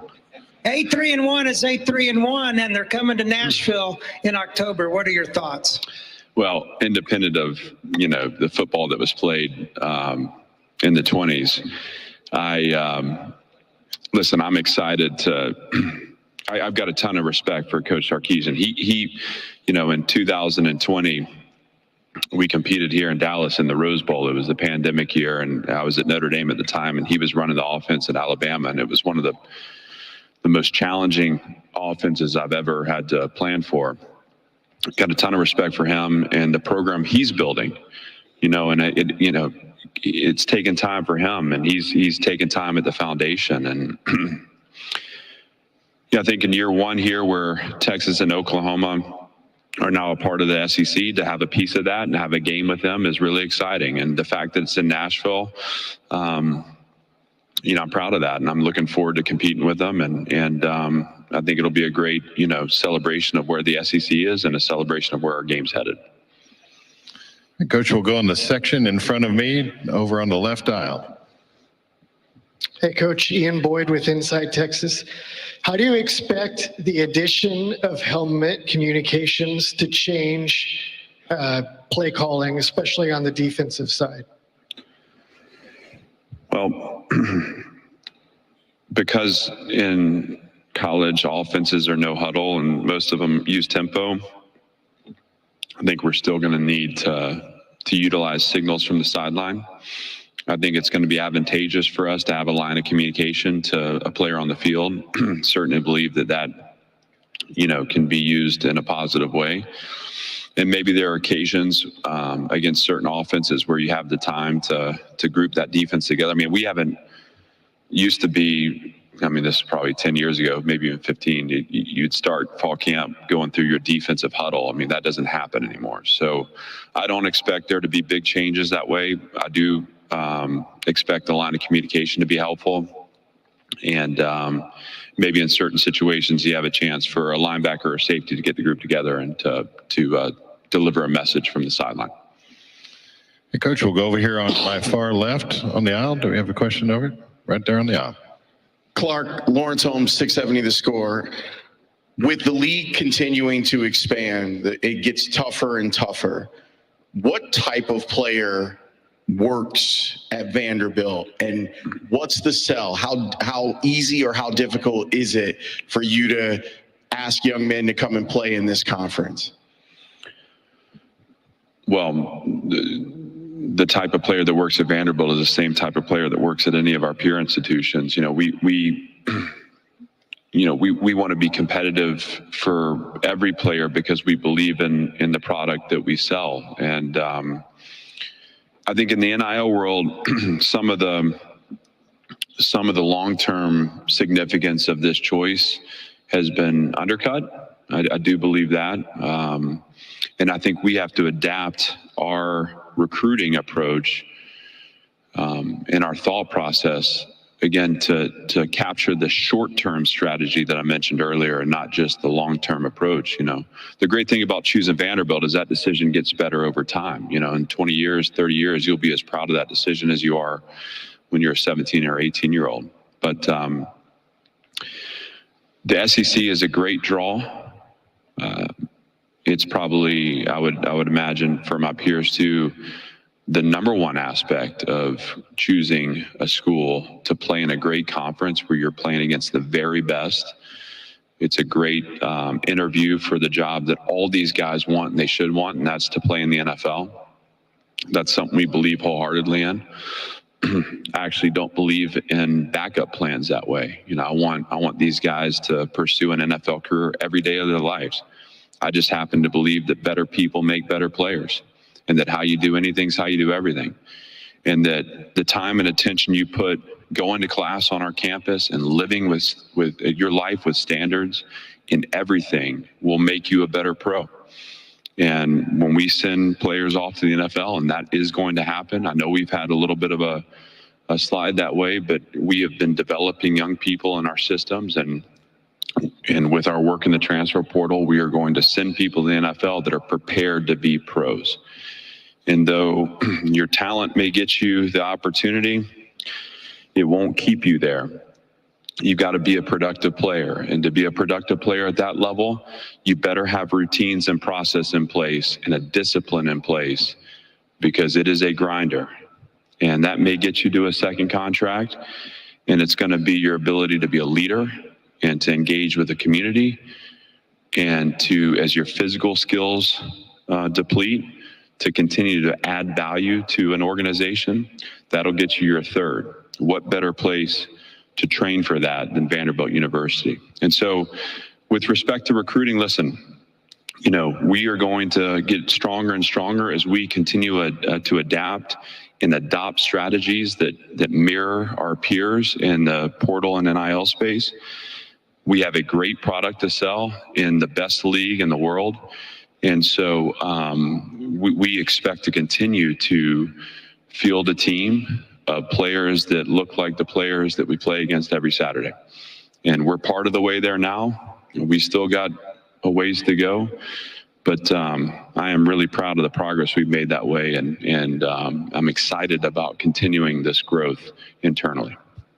Coach Lee, thank you for your time this afternoon. Thank you. Clark Lee, head coach of Vanderbilt. Yeah, those kind of players like they had 12 years ago, the kind of quarterbacks that would lead Vanderbilt to back-to-back bowls. Hello, Jordan. This is SEC Now, 2024 SEC Kickoff, presented by Regions Bank. We'll be back to sum up day one. So much to take in when we return.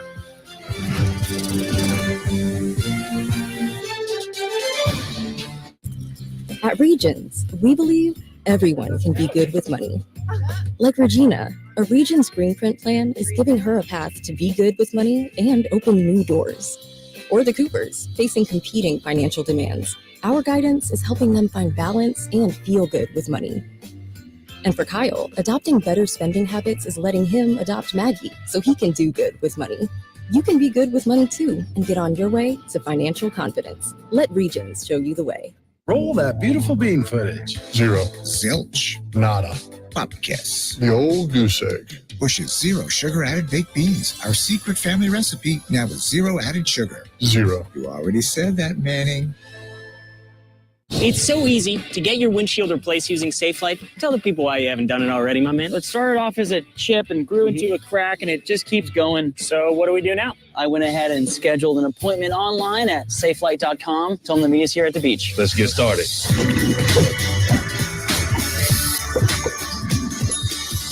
Oh, SafeLight repair. SafeLight replace. Schedule free mobile service at safelight.com. SafeLight repair, SafeLight replace. I don't like to spend a ton of time shopping, but I like to look good. For me, Poshmark makes that so easy. And whenever I get tired of something, I just relist it back on Poshmark. It's honestly a little addicting. Making some money I can spend, keep my wardrobe fresh. At Spectrum, we know that internet is a vital tool to help you fulfill your dreams. My dream is to become a video game developer. My dream is to launch my own online cooking show. My dream is to get my online college degree. That's why Spectrum has affordable solutions to keep you connected. With Spectrum Internet, you can power all of your devices with the most reliable internet speeds. Spectrum Internet offers the fastest speeds in more neighborhoods than any other provider. And with Spectrum Mobile, you get a fast, reliable nationwide 5G network. And with Spectrum Mobile Unlimited Plus, you can get the phone you want whenever you want. Get a powerful network that millions of customers rely on. Everyone deserves the fastest, most reliable internet speeds. At Spectrum, we are committed to delivering reliable, affordable internet and unlimited mobile. Year for their league, and they did a home run derby and everything. They also did a bunting competition. You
As far as the roads are concerned, we're looking pretty good. Really, no big major tie-ups there.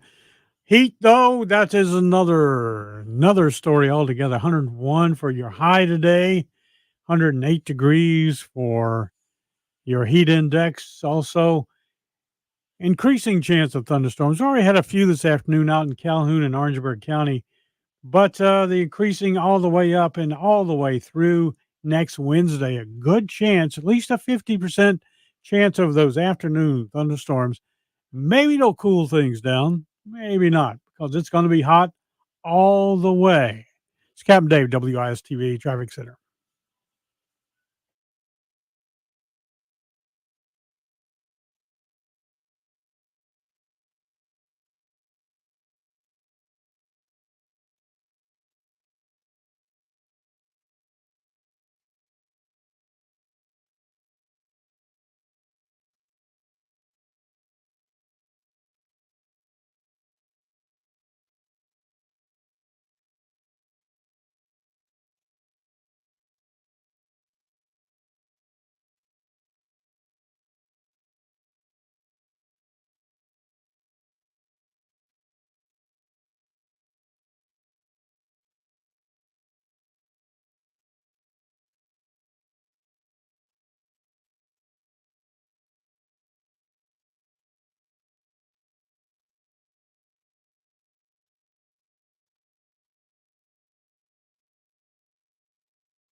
Traffic-wise, we're rolling along pretty well. Roadways are looking pretty good. What's not looking good is that heat. Man, it is hot. 101 degrees your high today, and an increasing chance of afternoon thunderstorms. Already had a couple of them out in Orangeburg County and in Calhoun County. And we're going to see that increase, and it's going to last with about a 50% chance of thunderstorms all the way up through Wednesday.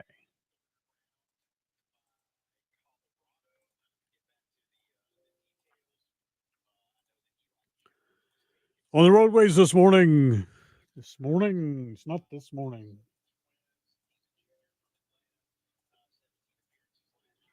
On the roads this afternoon, we're looking at pretty clear going. It's looking pretty good. No big major tie-ups or slowdowns, accidents, or breakdowns. Now, hot though, extremely hot. 101 is your high today with 108 for a feels-like temperature. That's also going to be true for tomorrow. Increasing chance of those thunderstorms, so do be careful. Maybe it'll cool us off. This is Captain Dave, WIS TV Traffic Center.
NBA players on that team too. They can D up a little bit. As if it couldn't have gotten any weirder at the Copa America last night, apparently the president of the Colombian Football Federation and his son were arrested on battery charges last night after the game. Because why not? The two individuals booked at 4:10 a.m. 71-year-old Ramon Jesarun and his son Ramon Jamil, accused of fighting multiple security guards at one of the stadium's tunnel used for media just after midnight as they tried to gain access to the field. Colombia, of course, lost last night 1-0 to Argentina. Many of you have seen the video of a lot of fans from both countries trying to scale the walls and get into Hard Rock Stadium free of charge, which delayed the kickoff for well over an hour last night. You probably should have gotten a ticket. That is my best advice. I don't give out great advice often, but if you want to go to a game, purchase a ticket. Yeah. How many times, Langston Moore, in your NFL career can you recall a series of fans trying to break into the stadium? Maybe break out of the stadium. Again, I play for the worst teams, but it's interesting y'all brought that up because I'm surprised. I mean, you see this in other countries, especially with a lot of soccer stuff, guys rushing the gate. Used to see it in concerts all the time. We just rushed the gate. That was a deal. But why doesn't that happen anymore with the game time and the Ticketmaster fees and the transaction fees? If we just band together, and Jay's already shaking his head because he buys a lot of tickets online. He doesn't. Jay doesn't. He doesn't want somebody sitting in the stands because again, that's sickening. But man, if we just stay together as a fan base and just pummel through these people, Bertha's not going to stop me and 10,000 people from getting up in here. But they can't stop all of us. No, they can't stop all of us. Or the other side of the coin, they ain't going to catch all of us either. So. Well, I know people really want to see Lionel Messi play soccer, but breaking into the stadium clearly last night was not the way to go get it done. They tested the theory on they can't stop all of us. Yeah. And Spain beat England yesterday 2-1 to win the European Championships. They were the best team in that tournament. So there's a few quick headlines for you. Again, home run derby here in Dallas, the Metroplex at least tonight. You've been to that ballpark. I have. And I know we were talking about it before we realized, like, putting it all together, that'd be a fun place to go. Man, it's a phenomenal place. I think y'all guys are going to be busy this week, but great food. There's no bad spot in there. Like all baseball kind of domes now, that it's indoor, but you still kind of got that see-through deal, so it feels like you're outside a little bit. The food is phenomenal. There's not a bad spot in there to watch a game. After a while, they let you move around. Super crazy good. Well, I know back in the day in the old stadiums here in Dallas, they would often play even Sunday, where most teams play a day game. Mm-hmm. Even here in Dallas, they would play night games on Sundays because of that burning giant ball of hydrogen and helium. Park where it looked like a white gated fence on the outside, back in it, but stopping that sun, no, it's just you can't do it. Can't do it. So they found a way to pull that off now, but it's a hot one here.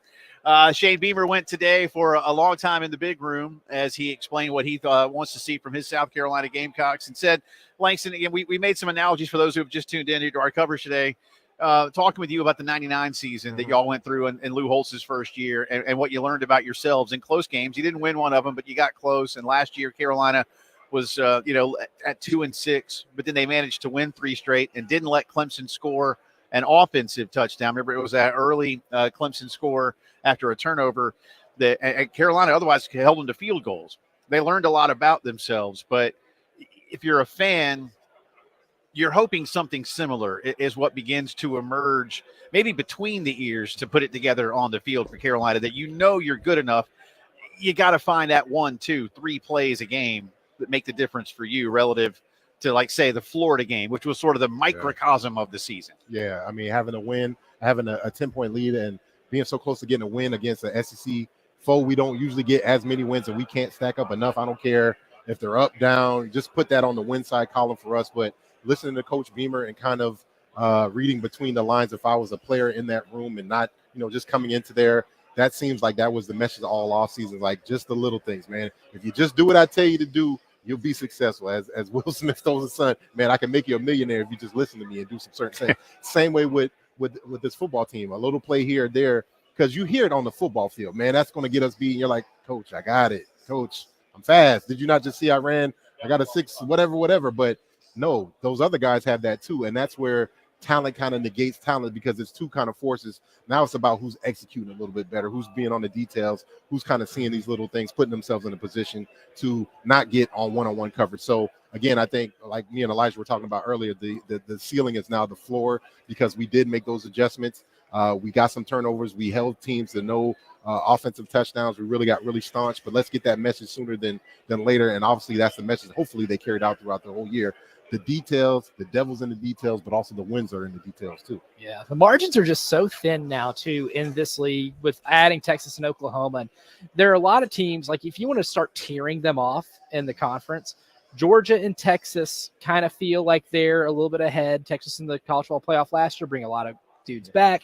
Georgia is Georgia. We'll see what Alabama is minus Nick Saban. Ole Miss has arguably one of the best rosters in the entire conference. I kind of separate those four from everybody else because I think 5 through 12 is like the margins between 5 and 12 aren't very far. I think we're going to see a lot of variance in where we see teams like South Carolina and Auburn and Oklahoma and Missouri. A&M are picked. Tennessee even. It's going to be wild to see where they're picked kind of this week and what the final results end up being. But any given Saturday between 5 to 12, it can get really interesting. When the margins are that slim, your defense is going to have to do what they did in the last couple of weeks of the year, especially when you have an offense that might take 3 or 4 weeks to really assimilate to what it's going to be by the time we do get into October, November, real crunch time of the season, when you do get to your murderer's row part of your schedule and you have to go to Alabama and Oklahoma in back-to-back weeks. And that's why I think the relationship between Dow Longins and Rocket Sanders, and again, just interesting to see how Sean Elliott folding himself into the offensive game plans and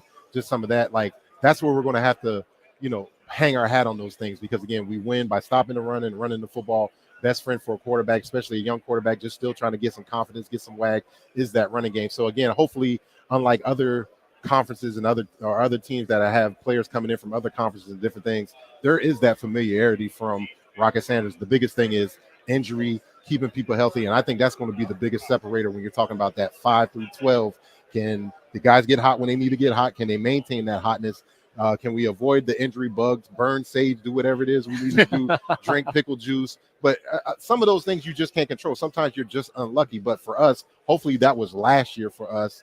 And now it's just about us separating ourselves from that little deal. And like you said, staying in that 5 to 8 range right there and seeing what happens. And before you know it, the young guys are like, oh, man, we're world beaters.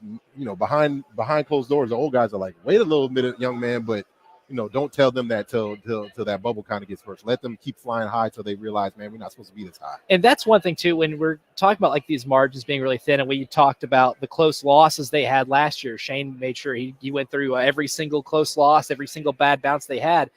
One thing that can make your one-score game record be a whole lot better from one year to the next is turnover ratio. Yes. And I think that's one thing, if you're a Carolina fan, if you want to find hope in this defense helping separate yourself from maybe other teams, is if you're able to stop teams like you did the last 3-4 weeks of last year, and you're able to get a little more extra turnover luck, right? Yes. That record in one-score games is going to get a whole lot better.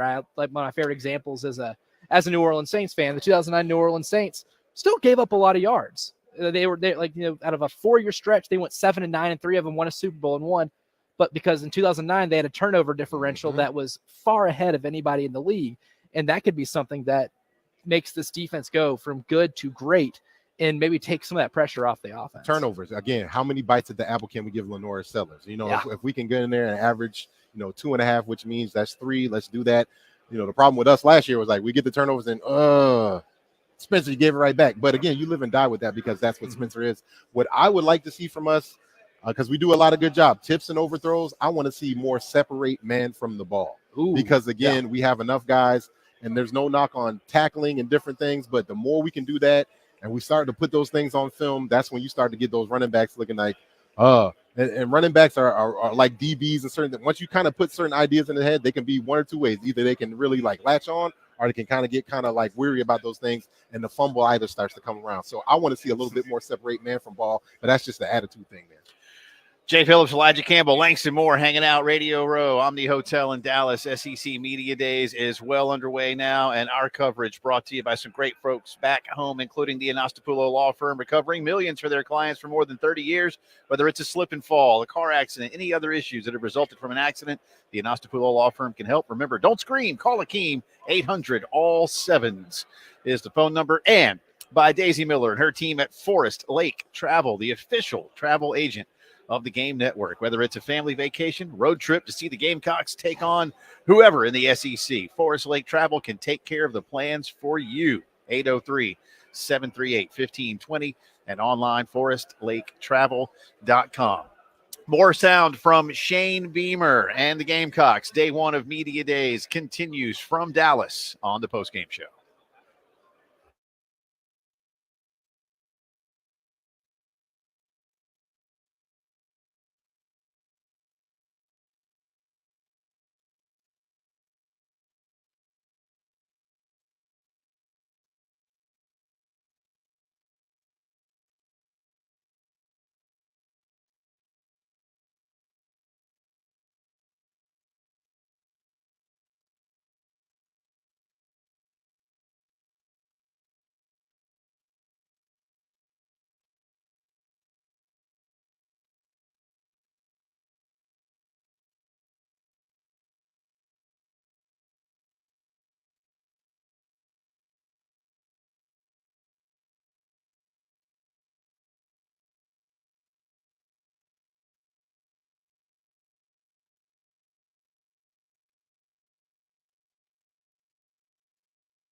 19 minutes after 5 o'clock on this Monday afternoon. Welcome back in. The postgame show rolling on from Radio Row, Omni Hotel, downtown Dallas, Texas. SEC Media Days is now well underway. Carolina, Ole Miss, LSU, Vanderbilt, part of the rotation. We're focusing this hour on the Gamecocks, and I'll get Langston and Elijah to comment on these after we play. Let's start, Dave.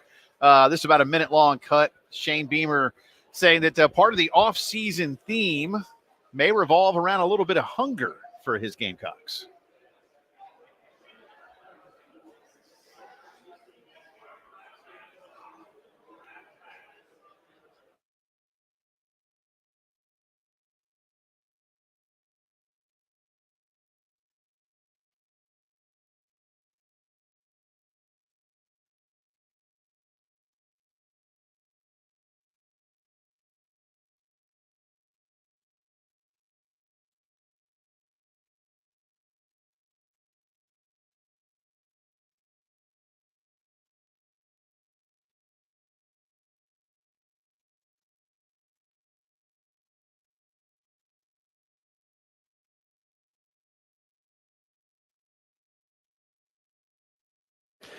Langston, again, trying to make the analogies to 99, and while they are not apples to apples, what might you remember most?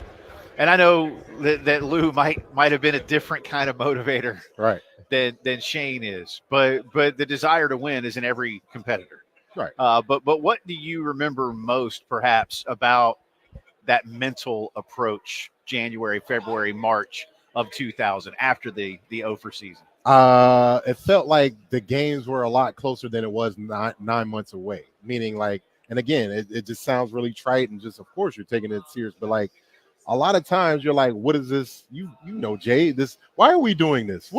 I understand I need to be in shape, but it's February. Why do I have to be behind the line? And so again, all the details matter, whether it's tiddlywinks, whether it's this, all these different things.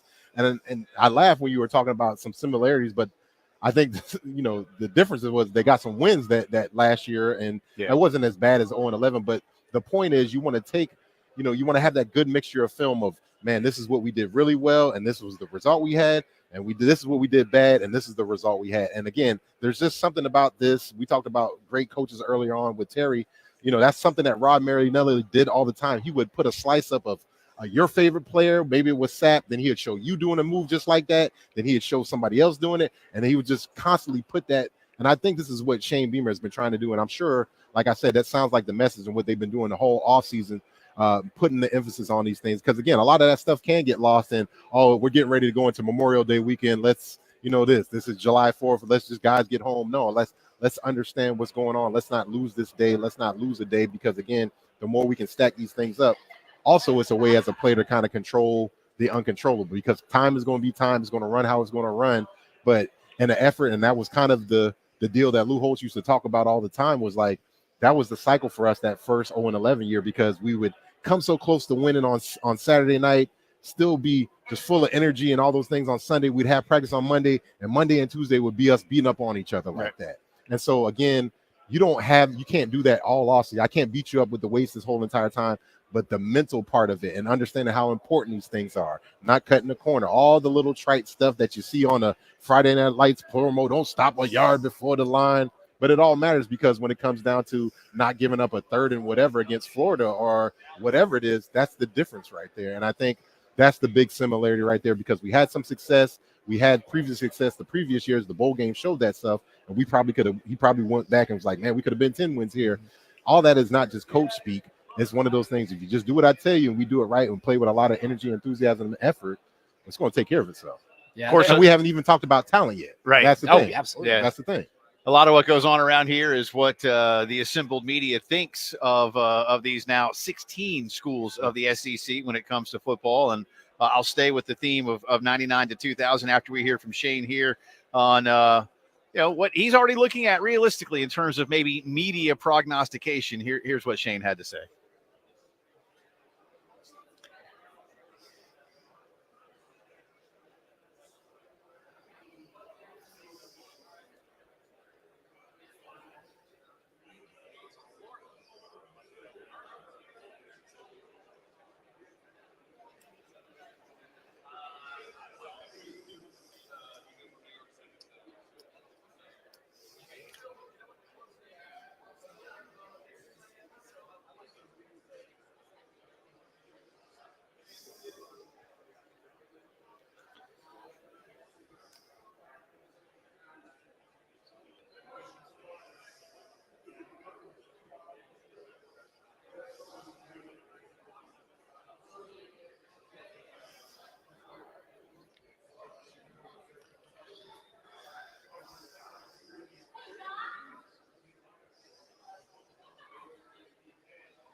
And that's where I wanted to hit you, Langston. That was Shane Beamer earlier today. Not that far off.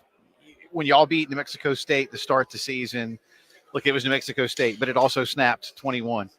But then you had Quincy Carter in Georgia. Right. South Carolina is going to get to go to Kentucky. Again, they're not apples to apples comparisons from then to now, but there are a lot of things that I can look at and say, did Lou press upon you how close you were, or after a while did that just become sort of background noise in terms of what you needed to be? Oh, that was the drum that was being beat the whole time, especially towards the back end, and that was probably the most frustrating thing because you're pounding your head, you're doing everything. Oh man, if Lou Holtz is telling us we're doing the right thing, man, God, please, Lord, what are we doing wrong? But you can't beg your way to a win. You just kind of it's that old adage, like it's not the 100th blow that cracked that rock. It was all the 99 before. So maybe those 99 before weren't your best, but like it's kind of that deal. And it's hard as a young kid to understand because you just think, man, let me just run fast past you one time and that's enough. No, it has to be. This has to look that takeoff has to look like your run blocking stock. All of that stuff has to look the same. Your offensive line screen game has to look like the first down. All of that and getting that and making that picture, crystallizing it in their brain for young folks is really, really tough to do. And again, it's not easy to do that, but I think that's the task that Shane has, and he's got enough pass performance to show kids. If you listen to me, we can overachieve because this is what they thought here. But the biggest thing you want to tell a coach is because no coach, even that's the thing Nick Saban had to battle for 17 something years, is like the expectation of winning and all that. And the worst thing, like he said, is like he had to come up with rat poison and all type of different stuff. Like you don't want that, even if you feel in your brain you're deserving of that as a player, you still don't want that, especially as a coach, because you got some. But this is perfect fodder for our team, not on some, Shane trying to pull the old 22 fake and get these guys hyped up. Because like I said, you can get hyped up and get hit in your mouth and be like, man, I don't know what. It feels like this has been the constant message since off season, since winter workouts, since spring games, since up to this, and it's going to be the constant message going forward, regardless of what happens in that and how the season goes in the first, third, half, and all those different things like that. Lots more to do here from Radio Row on this Monday afternoon as day one begins to wind down. We'll have a little bit more from Langston, from Coach, more from what Elijah and I have been doing today, and where you can find a lot of what Elijah has been doing. And that doesn't include all the pizza. He's been working. That's right. Yeah, there's a lot of video taken, a lot of pizza consumed. Dr. Pepper. There's been plenty of Dr. Pepper and black coffee straight to the dome. We got him to go into the strawberry cream Dr. Pepper. I told you listen. We're going to rank Dr. Peppers. All the Dr. Pepper you can drink. You got to. It's crazy. The Dr. Pepper and food technology. What a great time to be alive, dude. That's right. America, man. America. It's also a great time to thank the Lexington Medical Orthopedic Board. Like if I have so much pizza and Dr. Pepper that I fall over and hurt something, I can go to LexMed. They'll fix me up. Board certified physicians. I'm sure they love that. They'll get a kick out of it. Combining the highest quality care and treatment to get the best results, getting you better sooner. Lexington Medical Orthopedic and Mr. P's Pool and Pool Supply, expert pool services in Dillon and Florence. It's your go-to source for above ground pools. 843-841-0900 for Mr. P's. More from SEC Media Days in Dallas coming up.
I don't trust a place that doesn't have a website and has a Facebook page. Shady. It just tells me that like somebody's Aunt Gladys is doing all of it. Come here, dog. Put it on Facebook. I'll put it on Facebook. Or it's a money laundering firm, and the beer's not that good. Oh, the brewery didn't have a website? This place is closed too. Right? There aren't enough beer drinkers in Dallas.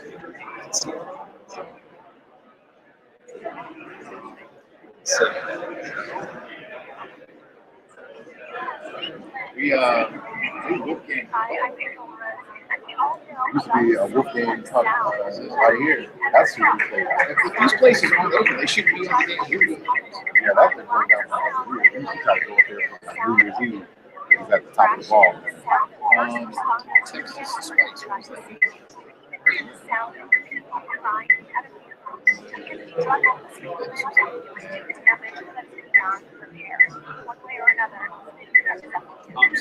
Have you ever been to this? What is this? It is, yeah. Is it? I haven't been.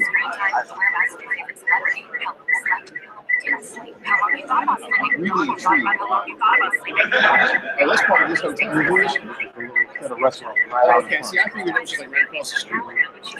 It's much better for your bottom line and tracking your progress and pulse resting heart rate. So download the Progressive app today.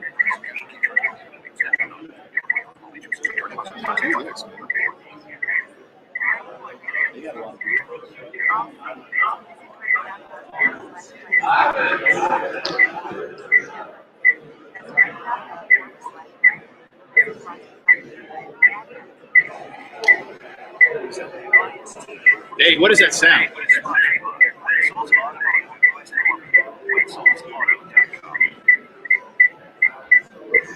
All right, from the WISW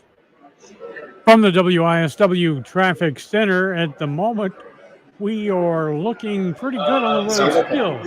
So no big major tie-ups or problems at this time. We're looking at very hot temperatures, though. Right now, the temperature is standing at 93 degrees in downtown Columbia, but it's going to feel like it's about 105. So that makes for a problem for you. Remember to stay cool, stay hydrated.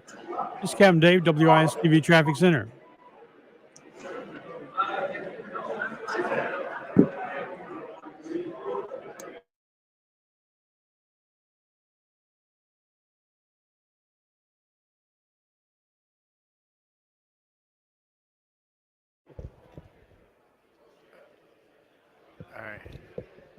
All right, we're back. Hi, welcome back into our live coverage of SEC Media Days on this Monday. Jay, Elijah, Langston is hanging out here with us in his. Do I call this an adopted hometown? What, I think so. You've lived here now. You and Martina have been here how long? Yeah, we since 2012. So it's coming. It's over 12 years. So I mean, we're working. It's now that's just how you know it's an adopted city, because it's really hard to come back to South Carolina now, because eventually we're trying to make our way back there. Her parents are there. We're finally getting rid of this roommate. You just take I-20 east, man. Yep. It's just gonna take a long time. You get right there. It's gonna take a long time. But yeah, it feels like it. Because when we finally was like, all right, it's time to, go hard on the money. Let's get ready to get up out of here. We're like, maybe not yet. I like Dallas a good bit because of all the food, all the, you might have SEC weekend. You might have All-Star weekend. I mean, there's just so much to do. Not to knock on Columbia, but. Well, it's not Dallas. I don't think it's all this stuff is coming there at one time. J.R. Ewing. Mm-hmm. That's right. Cowboy hat stores. That's right. We can take you over to the Dallas, the TV show, their actual farm, and get a tour there. Have you been? I've been for events. It's an event center when they're not doing tours. So my daughter, there's high school is not too far from there. So I spend a lot of time over there in Murphy, Is Texas. that your area? About 15 minutes away. So if we were talking Columbia, we're talking Columbia to Lexington, Lake Murray-ish area. Okay. That type of distance. Okay. I do kind of want to go South Fork. South Fork. That's it. They get South Fork Ranch. They got tours. I think you go over there and pet some animals. It's like south of the border versus, it's cool. It's cool. I didn't know south of the border was a thing. Yeah. Until driving up to had zero clue. And then when I drove by it, like you see the billboards, kind of like Buc-ee's. You see the billboards like 75 miles before you get to one. And I had it explained to me. I was in the car. Someone had explained to me what it was. Mm-hmm. And we got to that point, and I have never been more amazed in my life.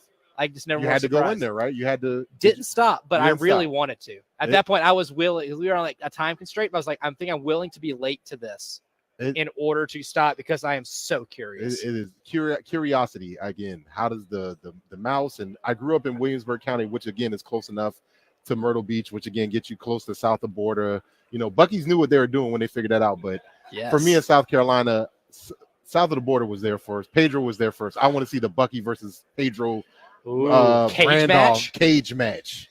Let's see, the Buc-ee's Beaver versus the Pedro Mouse. I don't know who would win. I think Bucky's a favorite. I just know there's been a lot of 150. I just know there's been a lot of ceramic south of the border figures, and I see the new plush Buc-ee's when I pull up there. They got mascots, they got Buc-ee's Beavers, and all. I got to bring you a Buc-ee's bag since you guys are so close. This is like right in our backyard. You don't have to drive the forest to get this stuff, so I'll put it on the. Is Dallas the Buc-ee's hometown? It's.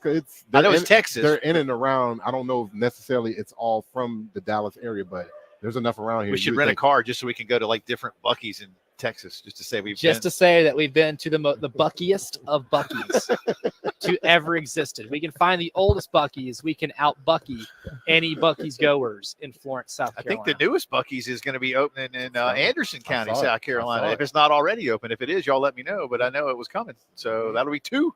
And then we can we will double our Buc-ee's intake. Yeah, in the state. Yeah, it's a scene, man. It is an operation. If you've never been in a Buc-ee's, it's not quite south of the border, but Buc-ee's is an operation. It's not south of the border could use an infusion of cash and energy. South of the border just feels analog. Buc-ee's feels digital. Yes, I think that's a very fair way to put it, man. It does look like it's like stuck in a lost decade. I think which is why I'm so curious to go in. About 30 years ago, I think they just stopped. That's it. They still bring in food and beverage and fireworks. It still operates they still have. But we're not buildings doing that no are improvements. open. We're just going to call this retro chic or something like this, right? Yeah, Ooh, retro chic. But Langston is kind enough to be here, sort of like hosting us. We called him like a month ago, like, hey, you want to do media days? Yeah, I want to do media days, and he brought us some food, and he's going to surprise us with some food tomorrow. So this is great. Yeah, it's great. Maybe we don't want you to leave Dallas. Just stay out there. We're going to just pay you to be the resident Dallas correspondent, and next time you come, like the Super Bowl or whatever, every 2 or 3 years here for SEC Media Days, I'm your guy. LSU was part of today. They're Carolina's first home conference game, but it's game 3. Brian Kelly talked today about he has a track record of year 3 being really, really good. From a Carolina perspective and the opportunity, that's something that coaches love. I'm sure all your coaches from JV high school all the way up to the NFL talked about the opportunity in front of you every week. And Elijah and I were talking about that a couple of weeks ago. That's part of what Shane's going to have to sell. You got the get the first 2 under your belt. But when a team like that comes in, and again, I'll apply it maybe back to 2000. Y'all had Georgia coming in. One thing for New Mexico State. No disrespect, but they ain't Georgia. They didn't have a Heisman candidate. Here comes mighty LSU. What's it like as this team? You see that there. That's close, and that's an early home game.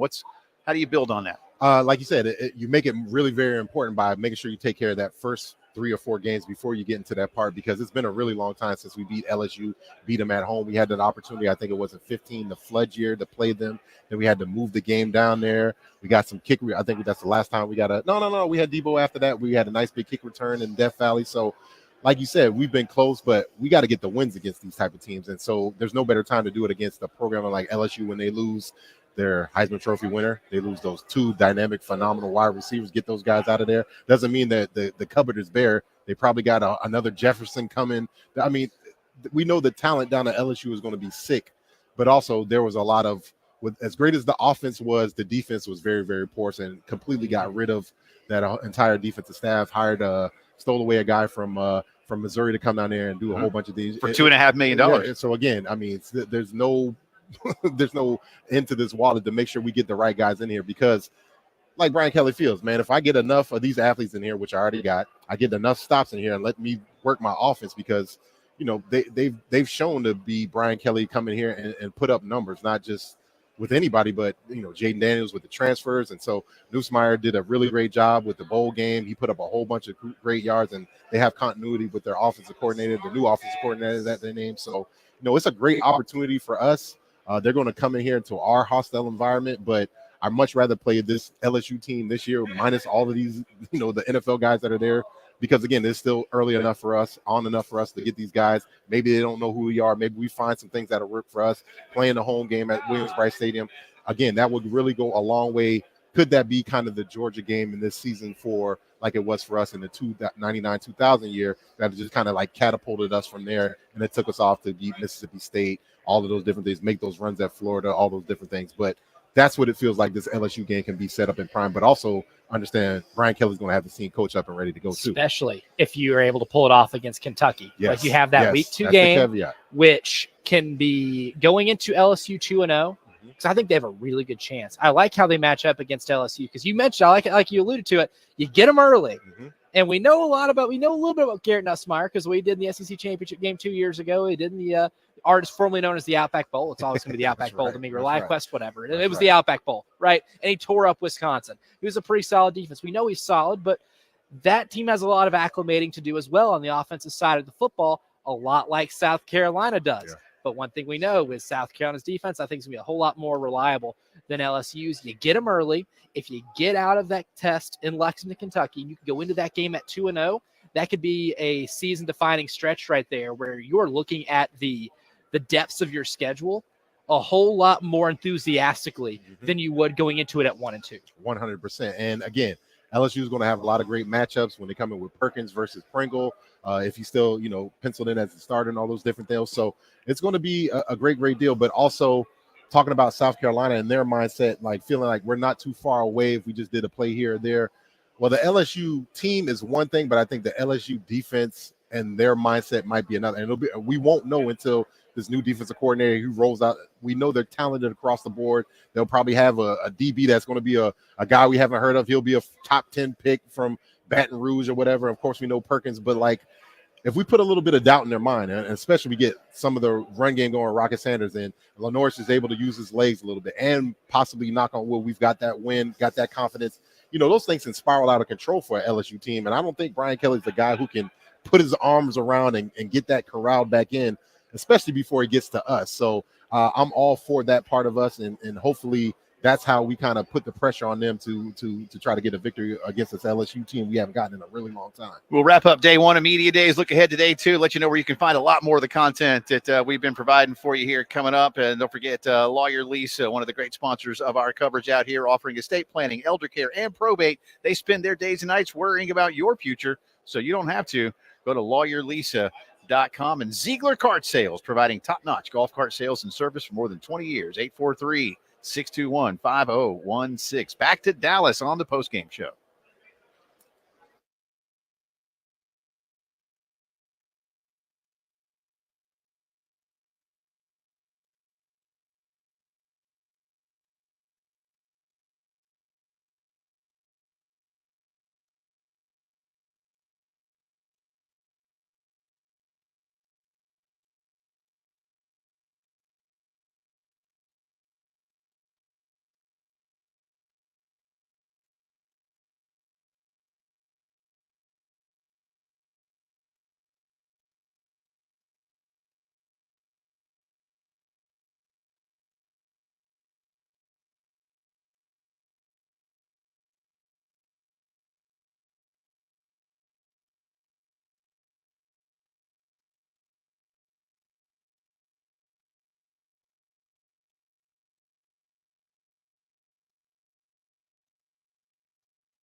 Welcome back in. It's the post-game show. Final few minutes on this Monday afternoon. So much that we didn't get to because we just can't fit it all in. And I'll have Elijah tell you what you can be expecting tomorrow. Now, let's see. Tomorrow on the rotation, the early morning session. This, dare I say, it hurts my heart a little bit. Georgia and Tennessee. And you know what they have in common? They don't play South Carolina. They don't play South Carolina next year. Boo. I am very interested in what they have to say. So we will be bringing you coverage of Coach Smart and Coach Heupel. But they will be hitting the big room, those coaches, between 9 and noon Central Time. But then tomorrow afternoon, while we are all on the air here live, Oklahoma and Missouri, and both of those teams are on South Carolina's schedule. So we'll have that for you. But, yeah, it's still bumming me out, man. No Georgia, no Tennessee, no Florida. I was trying to explain this to my wife. I was like, I don't think you understand. She's like, is it really such a big deal? I was like, I mean, you went to Carolina. First of all, you're embarrassing me that you're not expecting, but she's had a child and, raising me. So that's give her a break. But those rivalries, and I think that circles back into like the Greg Sankey stuff when you're talking about geography and, those things have just forever been one of the things that have kept the rivalries and a lot of this stuff going. So, tomorrow with this lineup, I'm looking at Brent Venables, former Clemson guy, Elijah Drinkwitz. I got a whole peeve to my car. I wouldn't run him over. I just flip him because it goes all the way back to Appalachian State because he seems to have our number. It's on site. Yeah. So again, we still, even though we don't have the Floridas, the Tennessees, and the Georgias, we can get you close to it. Man, but again, Elijah probably has been working out. So that's the thing when you're a coach like Shane Beaver, like don't let him fool you because he's eating right. He's getting nutrition. He's getting his steps in. He's almost like a walk-on player. Like most coaches, if they're doing it right, except maybe Sam Pittman. Sam Pittman ain't doing none of the working out and none of that stuff. Not anymore. Most of these coaches, 6 ounce, 12 ounce curls. Most of these coaches have that physical deal. But looking at this, tomorrow is going to be jam-packed with used to be South Carolina, like things you would perk up for. But now it's like, man, the only guys we got to worry about now is this Oklahoma and Missouri. Like, what world is this? Yeah, the new SEC. Seeing Oklahoma doing a media day though at SEC media days, that is seeing them like just on the signage here is weird enough. For me. It's taking a while for it to actually settle in. I think tomorrow's going to have we're going to have like a really weird sense of what the hell we done. For sure, it's going to feel like the Twilight Zone. It's going to feel like the college football 25 behind my. It's like. Is this thing a simulation? Are we a simulation, Jay? Is this real? I don't know. Google string theory. Maybe we are. But show on string theory. Deep. Yeah. A lot more of what we did today available across multiple platforms. Yes. Yes. And a lot of the video we took today with the media gaggles. I had a good one-on-one with Boogie Huntley earlier today. Whole thing was future on, governor on Twitter. Boogie Huntley. Yes. Potentially. He could absolutely run for governor. I think he could run for governor today and get a good chunk of the vote. He could. He's a likable guy. He's a good one. I'd go to bat for Boogie Huntley. Yeah, he's a good one. But that's on Instagram and Twitter at 1075 The Game, and we're gonna have a whole lot more. I have not even gotten to post half the video. There is so much video taken in the media scrums today that I haven't even gotten to post half of it. I've been slowly doing it throughout the day, but there's still a whole lot more from Debo Williams' availability that's not up yet. Luke Doty spoke as well. Yeah. So there's a whole lot of Luke Doty. Debo joined Terry in the final hour of the halftime show. So that's going to be on our podcast platforms as well as the little bit that we got to have with Coach Beamer. So a whole lot of South Carolina Gamecock content to consume. Be drinking through a fire hose on our Twitter and Instagram feeds. I was asked a couple times today what do I expect for Luke Doty? And I said, again, I give a stock answer a lot. Is ask me around Halloween. I don't know. There will be packages for him. He can be utilized. He is a good athlete. I was talking to Chuck Oliver earlier on his show. And, y'all both remember, obviously, this offense 3 years ago was going to be built around him. There's a high belief in his ability, but that broken foot just really set him back to a point. And then when you get Spencer, well, what do you You're not saying no to Spencer Rattler. And so it's just things that's life. It changes, but obviously this is Lenoris's team now, but I'm excited to see his leadership because again, there's ample opportunity. I made the joke of going to Coastal Carolina, but his brother came to South Carolina. I mean, so the Doties are there. They're Gamecocks there, and that's what you need in the day and we talked about Juice Wells and Ole Miss, and the grass is not always greener. And I think that's something that hopefully will resonate with all the other players, because again, who knows if it's going to be Luke, 30 touches or 10 touches or whatever it is, but it feels very much like the success we had the first couple of years with the Kerryon Joyner. Feels like Luke is right there, but with the leadership stuff there, just galvanizes his team. And I'm really excited to see how they use him creatively, especially on special teams too, because he can do some things there too. No doubt. Let me thank again the Anastapulo Law Firm, Lexington Medical Orthopedics, Forest Lake Travel, Mr. P's Pool and Pool Supply, Lawyer Lisa, Ziegler Cart Sales, Behringer's General Store, and TEC Equipment Rental. All of those fine establishments across the Midlands and the PD, bringing you our live coverage from SEC Media Days. Thanks again as well to our good friend Langston Moore for feeding us with this delicious pizza. Glad you're here, man. Glad you got to do a few hits. Don't forget athletesandartists.net. Langston was talking about Just a Chicken on the Feinbaum Show. Oh, I had to turn the it into artwork QVC, of the great Kev Roche back on ESPN. Come on. You got to love it. Day 2 of Media Days from the Omni coming at you tomorrow. Looking forward to it, and we'll see you then.